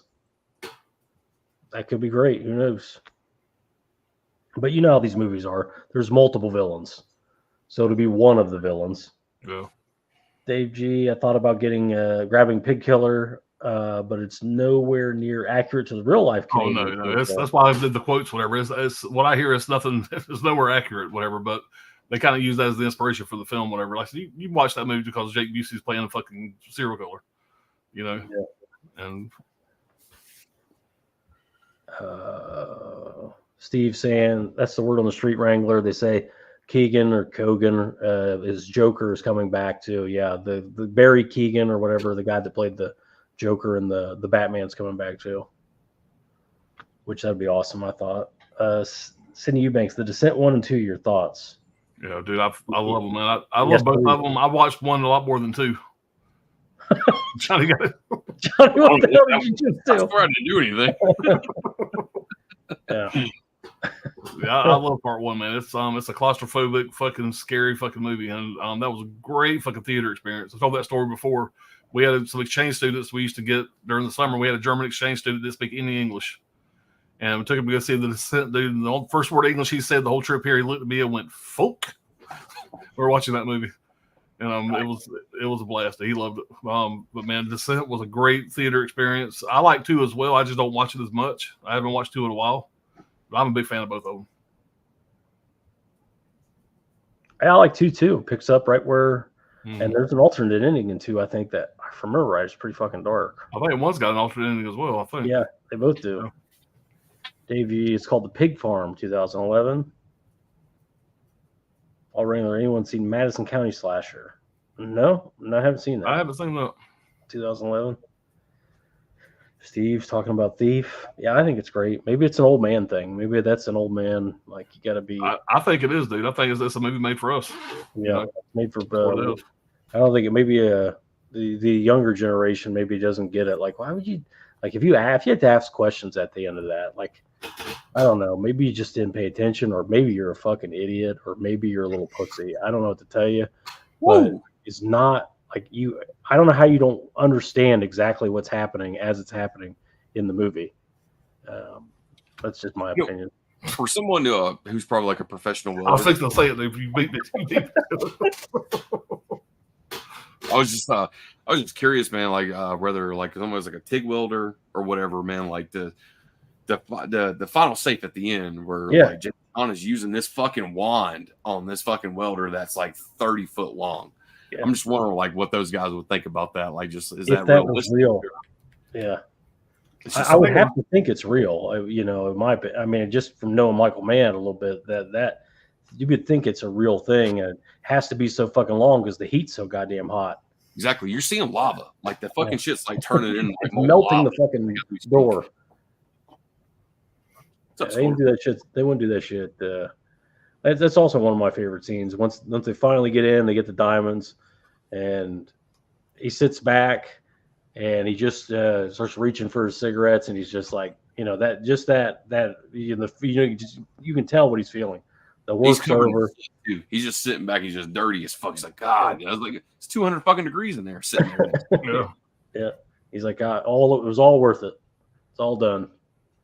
Scalder, what's going on? What's up, Scalder? Sydney, movie recommendation. See No Evil, 2006, directed by Gregory Dark. Kane. Mhm. Yeah, just Kane. Christina Vidal, horror 3 out of 5. I remember it being pretty good. I don't remember a lot of it, but I remember it being pretty good. Yeah, I think I've seen that in theaters. I think it's the only time I've ever seen it. It's been a while. But Everybody's saying hey to Scalder. I think they got sequels to that movie as well. I think I'm not sure. They do. Or not. Yeah. Yep. WWF films.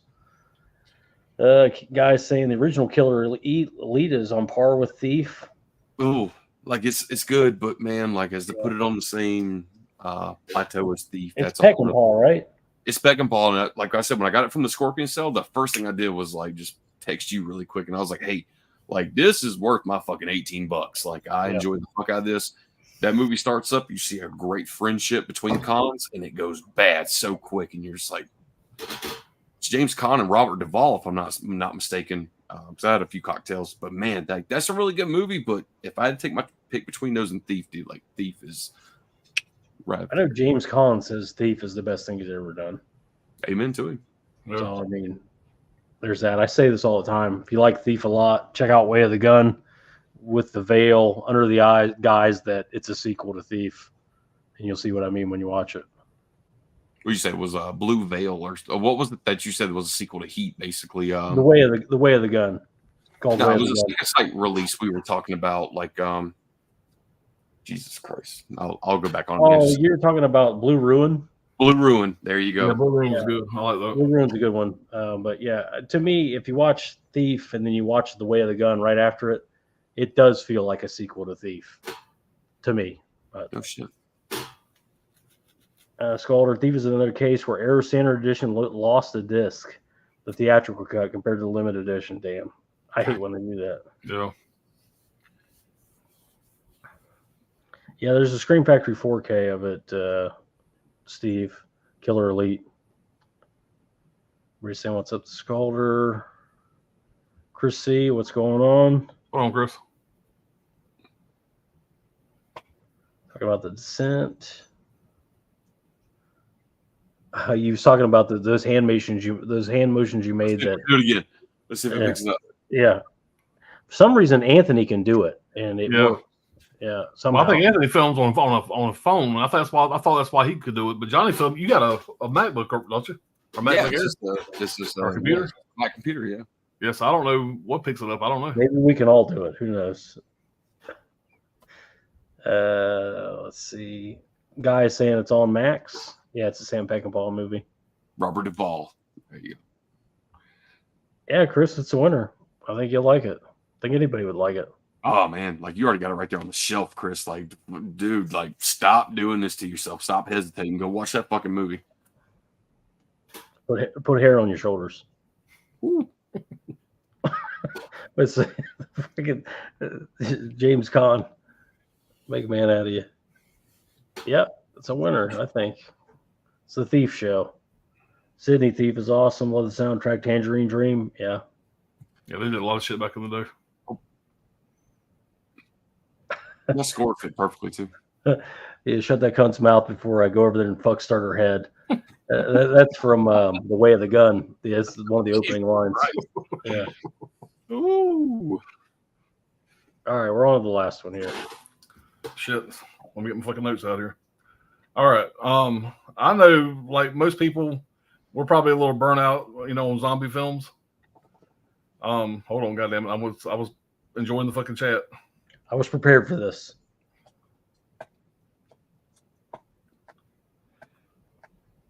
All right.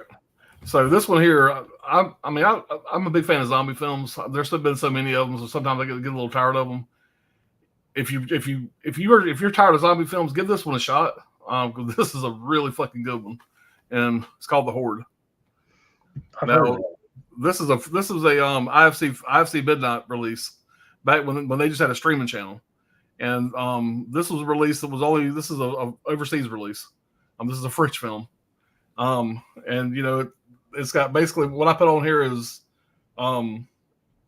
directed by somebody I can't fucking pronounce, and basically it's got a lot of fucking French people in it. So there you go. That's the cast. I wasn't sure what to expect watching this. I thought it was going to go in. Of course, it's subtitled. It's in French. It's in French. Movie starts off. You're at a funeral. You got a bunch of guys. Whatever you can tell, they're like a tight knit group. They're cops. Somebody in they're a family member. Somebody gets killed by this gang, whatever of guys, whatever. They're held up in this big skyrise. They're going to get revenge. They go to this building where this guy's pretty much got this whole fucking skyrise building pretty much locked down. That's kind of their hideout. They go in, they start shoot people and causing havoc, whatever. So you got the cops, and then you got the bad guys. They're in this building, and all of a sudden, all hell breaks loose. Some of the guys gets killed, and they start fucking coming back to life. And the fucking special effects are really good. The zombies are done really well in this. The action is really good in this. Like I said, it's a subtitled film, but you really fucking care about these characters. Are really good fucking actors.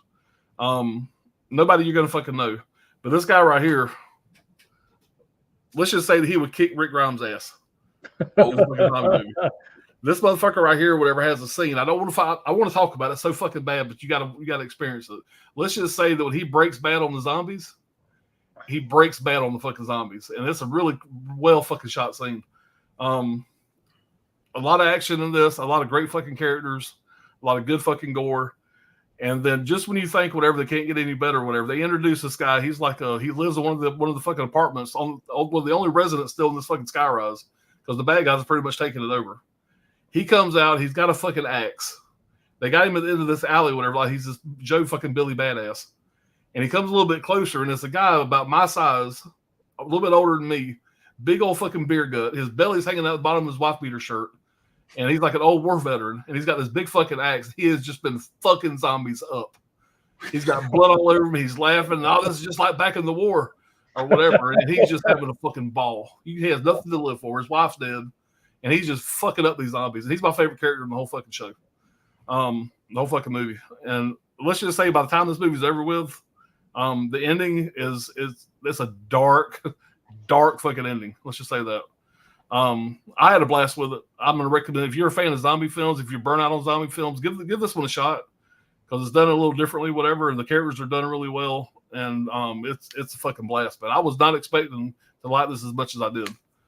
This is probably going to get, if I was going to do a top 5 zombie movie right now, this would be in the top 5. Let's just say that. Oh, yeah, man. Bold statement. Yeah. Yeah. So like I said, it was done really well, and this guy here, man, let's just say his character development at the end, it's worth the price of admission. He fucking breaks fucking bad at the end of it. So you said that's French from what year? Yeah, it's French.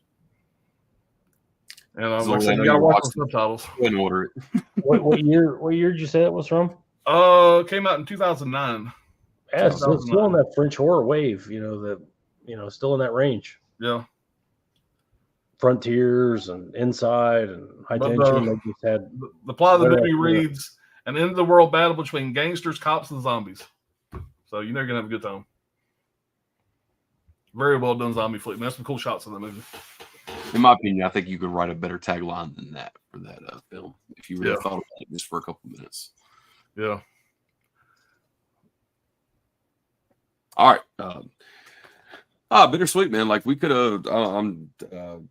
I'll say this: you guys could have done like a last 10 or last 20, man. And I would have went the whole way with you for sure, man. I've enjoyed the hell out of this. Thank you guys for having me back, man. Of course, it's bittersweet. We're going down to the last one. I'm like, fuck, it's almost over, and like, so that sucks, man. But hey, thank you guys, man, for letting me come back and have fucking fun with you guys, man. Like I look forward to this all week, man. Yeah, absolutely, man. Absolutely. Fucking feels like nothing's changed, man. It's like just right back with family. Like it's just familiar place, man. So it's so fucking good, man. So Alan's still bitching about the same actresses.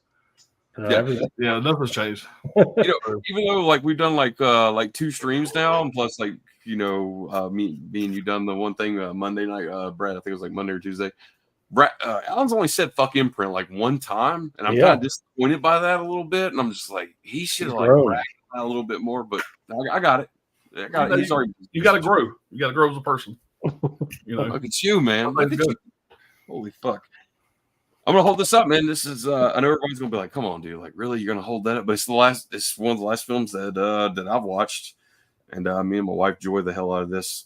Everybody loves the pretty boy in this movie. I can give a fuck less about him. And I know he's deceased and probably shouldn't speak so fucking ill of him. I've never cared for him.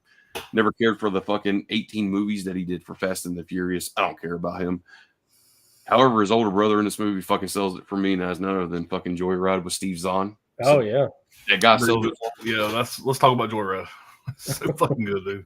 Yeah, if you look at that cover, Steve Zahn looks to be a little taller than Paul Walker.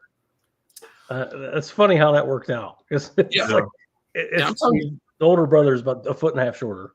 If you watch the exchange between these two, like the most of the time, other than Paul Walker picking him up from jail, is the only time we really see them out of the car. And then when they walk into the diner naked, I got that. Like we see a little bit of their characters out of the car, and then at the hotel where the girl's being duct taped down to the chair. I hate to spoil it for anybody who hasn't seen it. If you haven't seen it by now, like fuck you, dude. It's just too bad. Yeah.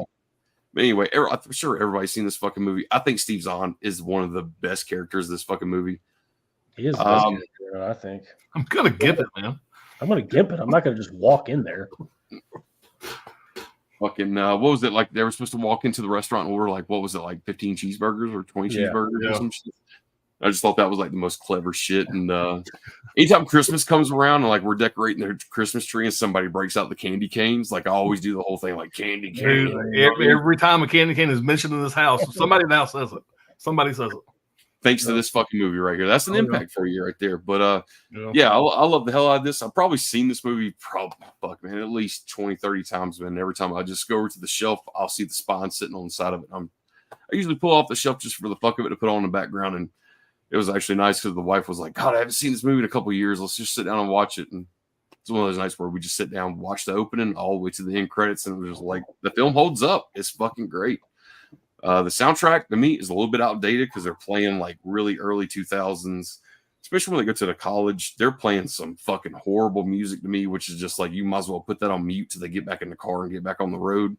That's the only bad side of this fucking movie to me. Everything else is pretty good. I love the whole fact that the hotel too, where he's got the string wrapped around the shotgun trigger to the doorknob. I thought that shit was really fucking clever. And this is going to be hilarious. That's a great flick. I really hope, and probably somebody already has, and I've just slept on it. This is the only release I have of this movie. If some other company puts this out as a limited edition set, makes a 4K of it, I'll be on this shit. Like Alan said, it'd be a fucking $2 piece of ass in Tijuana. It's a bought ass. Yeah, they need to go ahead and just do a fucking box set, put all the sequels in it. Give us a box set. A nice box set with all the movies done that already. You know, definitely an obvious Scream Factory one, I would think. You think so, man? Yeah, the movie's fucking banger, man. When they're fucking doing the CB prank, whatever, just being brothers going back and forth, you know, it's gold, man. It's gold. I've never felt like such a pussy when the guy in the ice truck chasing them. Yeah. I got a gun, man. I got a credit card. I got a MasterCard. Yeah, that was it, man. It's really strong. I mean, I think it's PG-13, and nobody even mentions that. I mean, it's got to be a top 5 PG-13. It's R. Oh, is it R? Okay. Because the language, yeah. Must be the language, yeah. Aspects in that, yeah. But fuck, man. I wish he asked why you were in here alone with my girlfriend, and which is a pretty fucking good question. Yeah. Another good Paul Walker movie. Kind of, I mean, it's a lot darker than that movie, whatever. But it's called Running Scared. Running Scared. Dude, that hockey scene when they fucking crack him in the head with that fucking hockey puck. Fuck. Yeah, man. It's hard to watch. Agree, man. You know what, Alan? You brought that up, man. I completely forgot about that movie. And no doubt, that is Joyride. Running Scared. Running Scared is definitely. I'm not one of those big fucking Tammy and the T-Rex fans like everybody else is from the old era and all that shit. Like that movie's kind of I need some substances to really enjoy that fucking movie. But Joyride and Running Scared, man, those are two good films. I'm sorry, but Fast and Furious and whatever, man, you can take that shit and throw it in the garbage, man. Joyride and Running Scared, like you said, I think that's the pinnacle of that dude's career right there, man. Yeah. This is a great point Scalder's making. Instead of just using Ted Levine's voice, he should have played Rusty Nail too. I thought so too. Yeah. It kind of detracts a little bit from it. But other than that, I have no complaints. The cornfield scene in that movie too, man. That fucking scene's so intense, man, because you don't get to really see shit. It's just people in a panic running in the dark in a cornfield. The only light to support it is the headlights by that fucking truck. Yeah. That's a great setup, man. Like I love it. Man, I just apologize. Well, yeah, I didn't know you were sorry. And then he just leaves just to torment him later. He knows they're picking up the girl. Yeah. Yeah, it's a classic, man. I love it. Scream Factory, get your head out of your ass. Okay, so I don't want to say I cheated. Maybe I cheated, but the rules are very clear. You talk about the last 5 movies. I had watched this movie, Nara, whatever it is, doesn't matter. It's a Scandinavian piece of shit, and I don't even want to talk about it for 2 seconds. I hated it. It was nonsense. That's the worst $5 I ever spent. Hold on a second, before you go for that, hold on. What year is that from? 2000, I don't know, 18. Some very, very modern movie, but basically it's about a mission to Mars. The planet's ruined, that whole thing, and the global elite take this like basically galactic cruise liner to Mars, and it sounds a lot better than it is. It's not good, in my opinion, but anyway, I watched The Crazies. And that got me thinking about this other movie. And I thought, well, if I watch this today, I can, push this other turd out of the way. That's what I did. I watched It Comes at Night because I was watching The Crazies, and it kind of put me in mind of that a little bit. This is 2017. Basically, what this is an apocalyptic pandemic, but a serious pandemic where people literally get sick and their eyes turn black and they fucking die. It's very, very serious. Any kind of contamination, and this guy here lives in the woods with his wife and son, and somebody tries to break into the house, and they basically kidnap them and find out that they have food to trade for water. They have water, they need food, and they start to work that out between them, and they learn to trust each other, and then they start to function and cohabitate together. But all the while, there seems to be some sort of force outside. But what it turns out to be is the son is starting to become ill, and he's starting to get the sickness, and that's what seems to be happening outside. But this movie was marketed terribly. This made it look. If you watch the marketing, trailer ever, the trailer makes it look like a monster movie. It's really not. It's called It Comes at Night. Obviously, fear, paranoia, whatever is what they mean. Comes at night. Because the night falls, and their big fear is a home invasion, and it'll be somebody that's infected, and it'll get everybody sick, and everybody will die. Because if you get this virus, you die from it. There's no getting around it. And there's a lot of paranoia and almost like The Thing vibes throughout it. Like nobody trusts anybody, and it's just very, very dark and bleak, and very, very serious and visceral. I really enjoyed it, and watching The Crazies made me think of this one. And you got that Riley Keough chick, Elvis's granddaughter.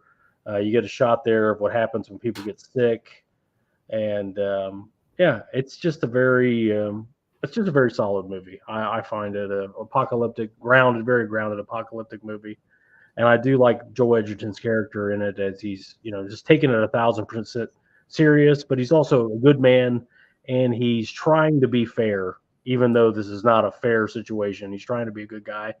But at the same time, you cross the line, obviously, that it's a zero tolerance policy when it comes to his family. I appreciated that. Also, it just, I just found it enjoyable, especially the theater. I saw it in the theater, and I was a little let down in the theater because I was expecting a big monster reveal or almost a Shyamalan type thing. Like, maybe there's a hard twist, but no, it's just a pandemic movie. And It Comes at Night, meaning fear and paranoia, I guess. So if you haven't seen it, pick it up cheap, give it a shot. Watch it digitally. If you're Contagion, a few movies like this, you can. If you're in the road, yeah, good. Joel Edgerton, by the way, another underrated actor, I think. Very good. Everything he's done. Look at you go, He's man. a great warrior. Great warrior. Did you make any kind of symbolism between the art that they depict in that movie in multiple different frames compared to the tone of the movie? Like, what is that about? That I don't know. That'd be a WTF, but they talk about it. There's a making of on this. They talk a little bit about that art, and it's a long making of. And I kind of wanted to leave it a little bit like I wanted to watch it and with that in mind and try to put it together myself. But yeah, there's a big art piece in this movie that's basically the end of the world. And it's almost the end of the world in stages. I don't know. There's something with that, like what Johnny was saying. There's something about that painting that's very poignant with this movie, And yeah, I definitely want to check that out with that in mind. But yeah, I kind of just ran through it to kind of push that fucking Scandinavian turd out of the way and get just not have to fucking talk about it, because it sounds a lot better than it is. Let's put it that way. All right, let's catch up with the chat and get out of here. It's late already. Chris C's watch Fighting Back. I haven't seen Fighting Back. Yeah.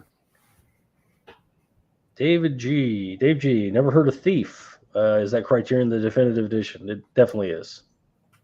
I would definitely love to have the release that Arrow did with that slipcover and booklet and everything, just to kind of, because like you just said earlier, I think that was that Skolder? He said that, yeah, he dropped the disc. That was one of those things where Arrow dropped the disc. I would love to have that original release with the slipcover and the extra disc and all that shit. Maybe one day, because I always chase down the old Arrow shit. But it's just one of those things where that disc, you'd like to get it with a slipcover. It's like $80 and higher. So it's Yeah. The Well, that's collector's one of those market. things. As soon as you buy it, they announce the big deluxe 4K edition of it. Arrow. The day after. Arrow or Criterion does a re-release. Criterion's I've doing a lot of seen that so many re-releases. A lot of re-releases happening from Criterion, so it wouldn't shock me if they did that on 4K. Yep. Wrangler likes Horde. Yeah, you sold that one, man. Like, that sounds so fucking good. Especially whenever you said, like, out of all the zombie fucking films that we all end up loving, especially in, loving horror so much, you put that shit in your top 5 right now because it made such that impact. Yeah, man, when it got everyone, I was like, man, that was fucking good. And I was expecting to be middle of the road or shitty. And then I was like, damn, that was good. Like I said, I like zombie films, but they're a little played out. You see the ton of them, and how many different ways can you do it, whatever. And this was a cool way to do a zombie flick. It was well done. Glad they're trying shit. And there's something else about the movie. I meant to talk about this. This was the best part. In a zombie movie, you got to shoot a motherfucker in the head. Yeah. Okay. Well, these motherfuckers can't figure that out. They did shoot a couple of zombies in the head. They figured that out. You thought they figured it out. And they start shooting this horde of zombies, and they're shooting them in the chest and the leg. Shoot them in the fucking head. They go down. And you got this guy, whatever. And this is the other thing. There's a couple of scenes where, and you don't see this a lot in zombie films, where you get full goddamn bar fights. Well, these motherfuckers just beating the piss out of the zombies. This one guy's a real good fighter, whatever. He's kicking him and beating the shit out of him. Of course, the zombie ain't going down because he's a fucking zombie. But this guy is just beating the ever-loving piss out of this zombie. And, there's like 2 of them. It's this one guy and 2 zombies. And he's Bruce Lee in the fuck out of these 2 zombies. It's a great fucking scene. And there's a few other scenes where they just get in fist fights with these zombies. And it's like, what are you going to do? This motherfucker's dead. But like I said, it makes for some great action scenes. So like I said, it's the blast. There's that tagline right there. The zombie movie where the zombies get Bruce Lee to fuck. Oh, yeah. Yeah. It's like they're wasting bullets on this fucking horse. Shoot them in the fucking head. And like, I don't know. That's the only thing about it that kind of aggravated me a little bit. But it made it fun. Chris C. Criterion has Repulsion as well. That's a great one for Polanski. I've heard of it. Yeah, me too. And I've watched it. And I'm sorry, man. Me and Polanski, we just ain't on the same planet. Alan loves Polanski. I think there's only one other person who's probably agreed with me about this fucking so-called classic movie that just everybody loves, and that's Rosemary's Baby. And me and Alan are just like, okay, look at its eyes. Oh my god, Look at its fur. Nothing better than a slow burn movie that just does not pay off. It doesn't do shit, and it's just like Mia Farrow, Rosemary, fuck her baby. Yeah, even back in the day, man, like it's as traditionalist and everything else. Like you look at Mia Farrow, like there's no TNA, there's nothing for a guy to really go on for that movie. Like, just if we're gonna be honest, it is fucking slow burn as shit. And the only thing I'm seeing is just these nosy ass neighbors, like, here, honey, drink this fucking poison milkshake. And it's like I'm gonna watch them turn up to the apartment to do this 12 times. And there's no payoff. Fuck that, man. And I bought that fucking Criterion out of print. I think I paid like $60 for it, whatever it was. But I heard motherfuckers with their pinky sticking out, whatever, said, "Oh, this movie's fantastic. It's a classic." Sure. There's so many other movies that I would step over to that movie to get to. I mean, it's such a great film, but the director of that movie has been convicted of so many counts of sodomy, where he left a certain country to avoid conviction. And it's still like pretty much one of those things where they're like, that's out of our jurisdiction. Like, fuck that, man. Still makes movies. I watched that down with Ryan, and he had seen it before, and it got over with, and I bitched for 15 minutes. I was like, fuck that movie. I'll never watch that again. I didn't like it at all. So, And now there's a 4K. yeah. I need this other one I got. It'll sell like hotcakes, man. I'm telling you, it's just that title alone, man. Everybody goes for it. Yeah. It's what it is. You like what you like. I'd take a check, but you also know that I've shit on Criterion for years. So it's evened out, probably. Sydney movie recommendations: The Son of No One, 2011. Dito Montiel, Al Pacino, Channing Tatum, Tracy Morgan. That's a weird cast. That's an I know. that's Tracy Morgan. Al Pacino, Channing Tatum, and Tracy Morgan. Sydney likes Joyride. Ben saying Rusty Nail's a great bad guy. I love the sequels. I love how the sequels make him more like a slasher. The third Joyride is just straight slasher. All the kills involving 18-wheeler type things. Okay, I didn't know that. I didn't even know they made sequels. Yeah, I need to watch the sequels. I really haven't seen the sequels. All of us need to, because I don't think we haven't seen it. That's for sure. None of the sequels. Joyride, Proceed. Where are you going further? As far as Sydney goes, like with the rating, have you guys ever seen him go like 4.5 or 5? Maybe like Training Day. I think he gave like a 4.5. Nice. Okay. Very few movies. Anything else you could think of other than Training Day? I think pretty much Training Day was the only one I can remember. Yeah, 3.5 is it's a movie that's solid. He likes whatever. If you get something less than a 3.5 from him, he hated it. Yeah. And that's what I kind of picked up on. So pickies down, basically, right? Yeah. Okay. Yeah, I would think Running Scared feels almost like a Second Sight. But you would think either one of those could be Scream Factories, but I don't know what's holding it up. Especially now with him dead, maybe they want a ton for the rights. Could be right on that. Yeah. And those fall underneath the shit that Disney owns. It might be Fox titles. I don't know who put those out. Oh, well, this one right here, I think that is 20th Century. Yeah, 20th Century Fox right there. So it might be in the fucking lockdown Armageddon. There's a lot of driving in it, and he gets in accidents. They might think that's in poor taste. Chris C, great stream. Okay, cool, man. We'll see you later. Thank you, Chris. Much love, brother.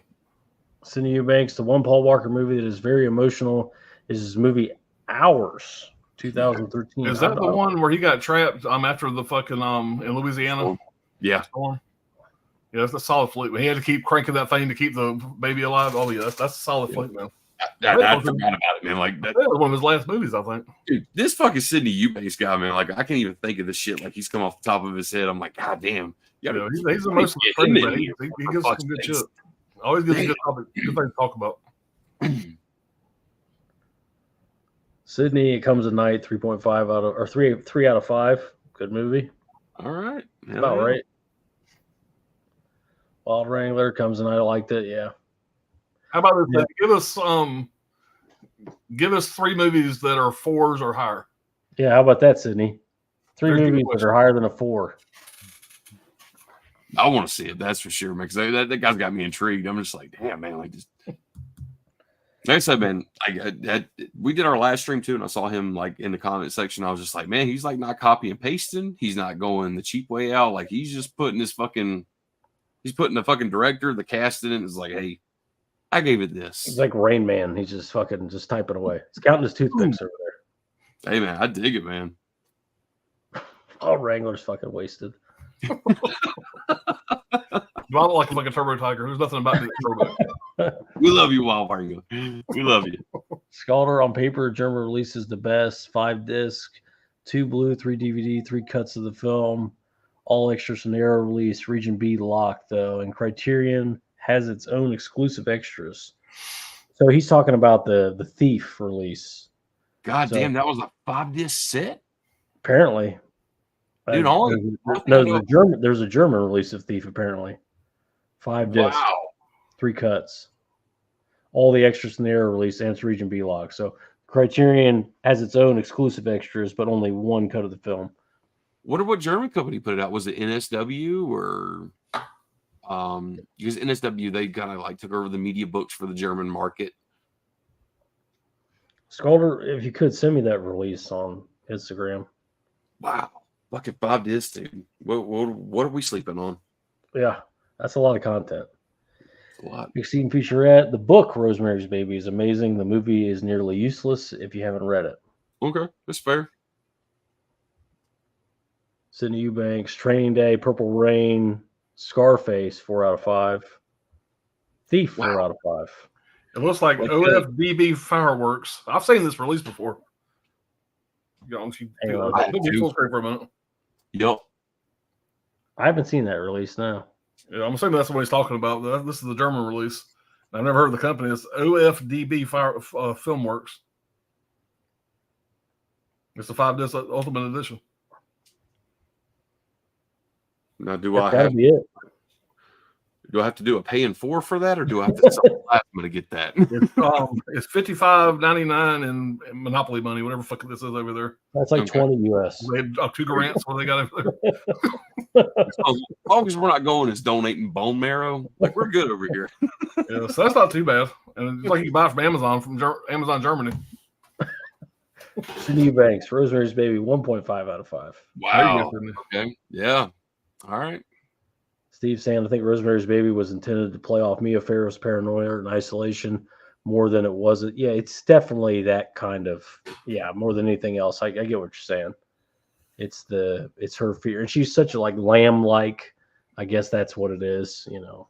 I mentioned I was on my phone. I said Eubanks put his 4 out of 5 movies out there. Yeah, Training Day, Purple Rain, Scarface, and Thief, 4 out of 5. This is curious, right? Everybody's still watching it. Between, if you had to pick one, Sydney, Training Day, Purple Rain, Scarface, or Thief, out of those 4 movies, which one would you kind of pick to take to the desert with you kind of situations? I'm just curious. I know he's probably sitting there going like, why is this motherfucker back? Like he's asking hard questions. This is pointless. Yeah. See how you like it. I'm probably taking Scarface. If I got to take it to a deserted island, I'm probably taking Scarface. Yeah, me too. And I'm kind of surprised he put Purple Rain in the midst between Training Day and Scarface because, I mean, come on, it's Purple Rain. It's like you put a fucking Prince movie in between like those 2 flicks. But hey, I appreciate the fuck out of it though. Pick Training Day. All right, you shot me in the ass. The only downside about City that I can talk about is that goddamn thumbnail he's got of the New England Patriots. So, New England Patriots, I still have fucking cold sweat dreams for them some bitches after that Super Bowl. Probably not gonna like this, but that's my favorite team in the NFL. When they had Tom Brady anyway, but I just lost a lot of respect from Allen right there by saying that shit out loud. But it's the truth. Yeah, but they won't be good again for 20 more years, so it's fine. So it's all good. Just remember, my boy wasn't. Or Atlanta's never been good, so I can't say. My boy wasn't deflating footballs there to win every Super Bowl because I mean he's only got a ring for each fucking finger. You can't deny he was one of the best that's ever played the game, but man, yeah, he broke my heart. I don't mean, hey man, you stay true to fucking Falcons, man, which is fucking crazy to me because I was just like, wow, man, like, a battered life for 40 years. You know, I got a fucking tattoo on my fucking right fucking leg of the fucking logo, dude. I'm locked in. So Sydney saying Denzel Washington is it's supposed to be Denzel, but at this point you're Denzel. Denzel Washington is my favorite actor. It's pretty good. Y'all go watch Ricochet, man. If you haven't seen Ricochet with him and John Lithgow, so fucking man. And we need to release that fucking movie. I like The Fallen too. I think he's great in The Fallen. Yeah. Time on my side. You know, it's out of the spectrum of that. But there you go, Sydney.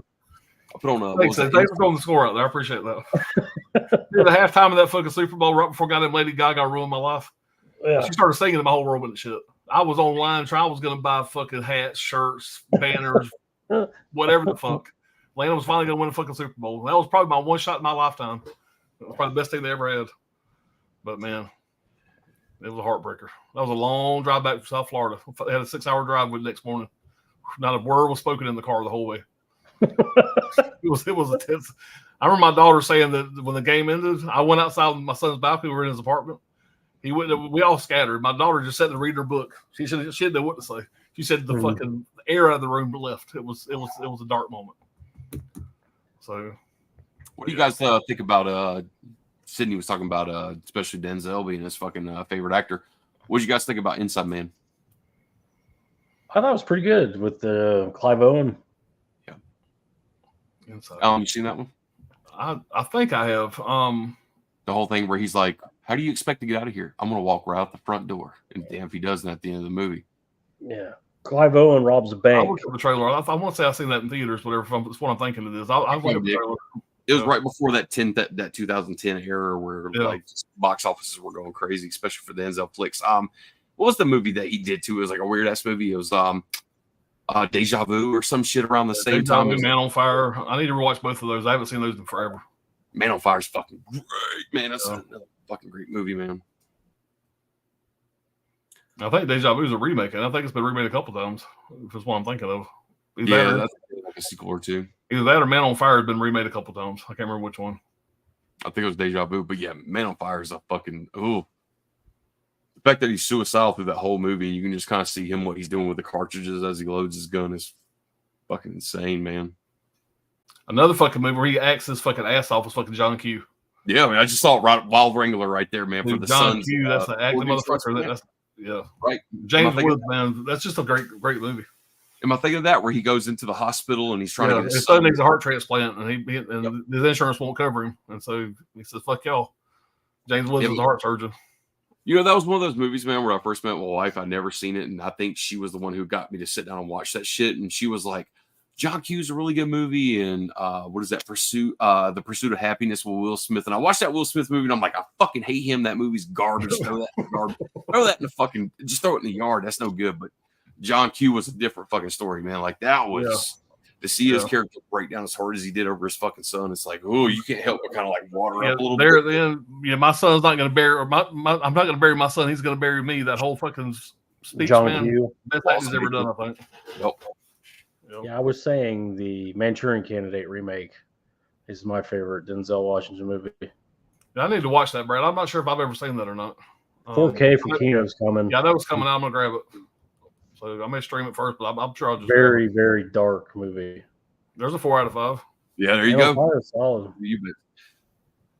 Damn, man, he comes with fire too, man. Like you can't really retract none of his shit that he's gonna go for over it. Like I was just figured he's just gonna throw some random French film out there. I'm like, all right, fuck this.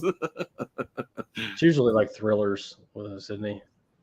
But yeah, that's we ran over 3 hours. We were expecting to do 2 hours. We did 3.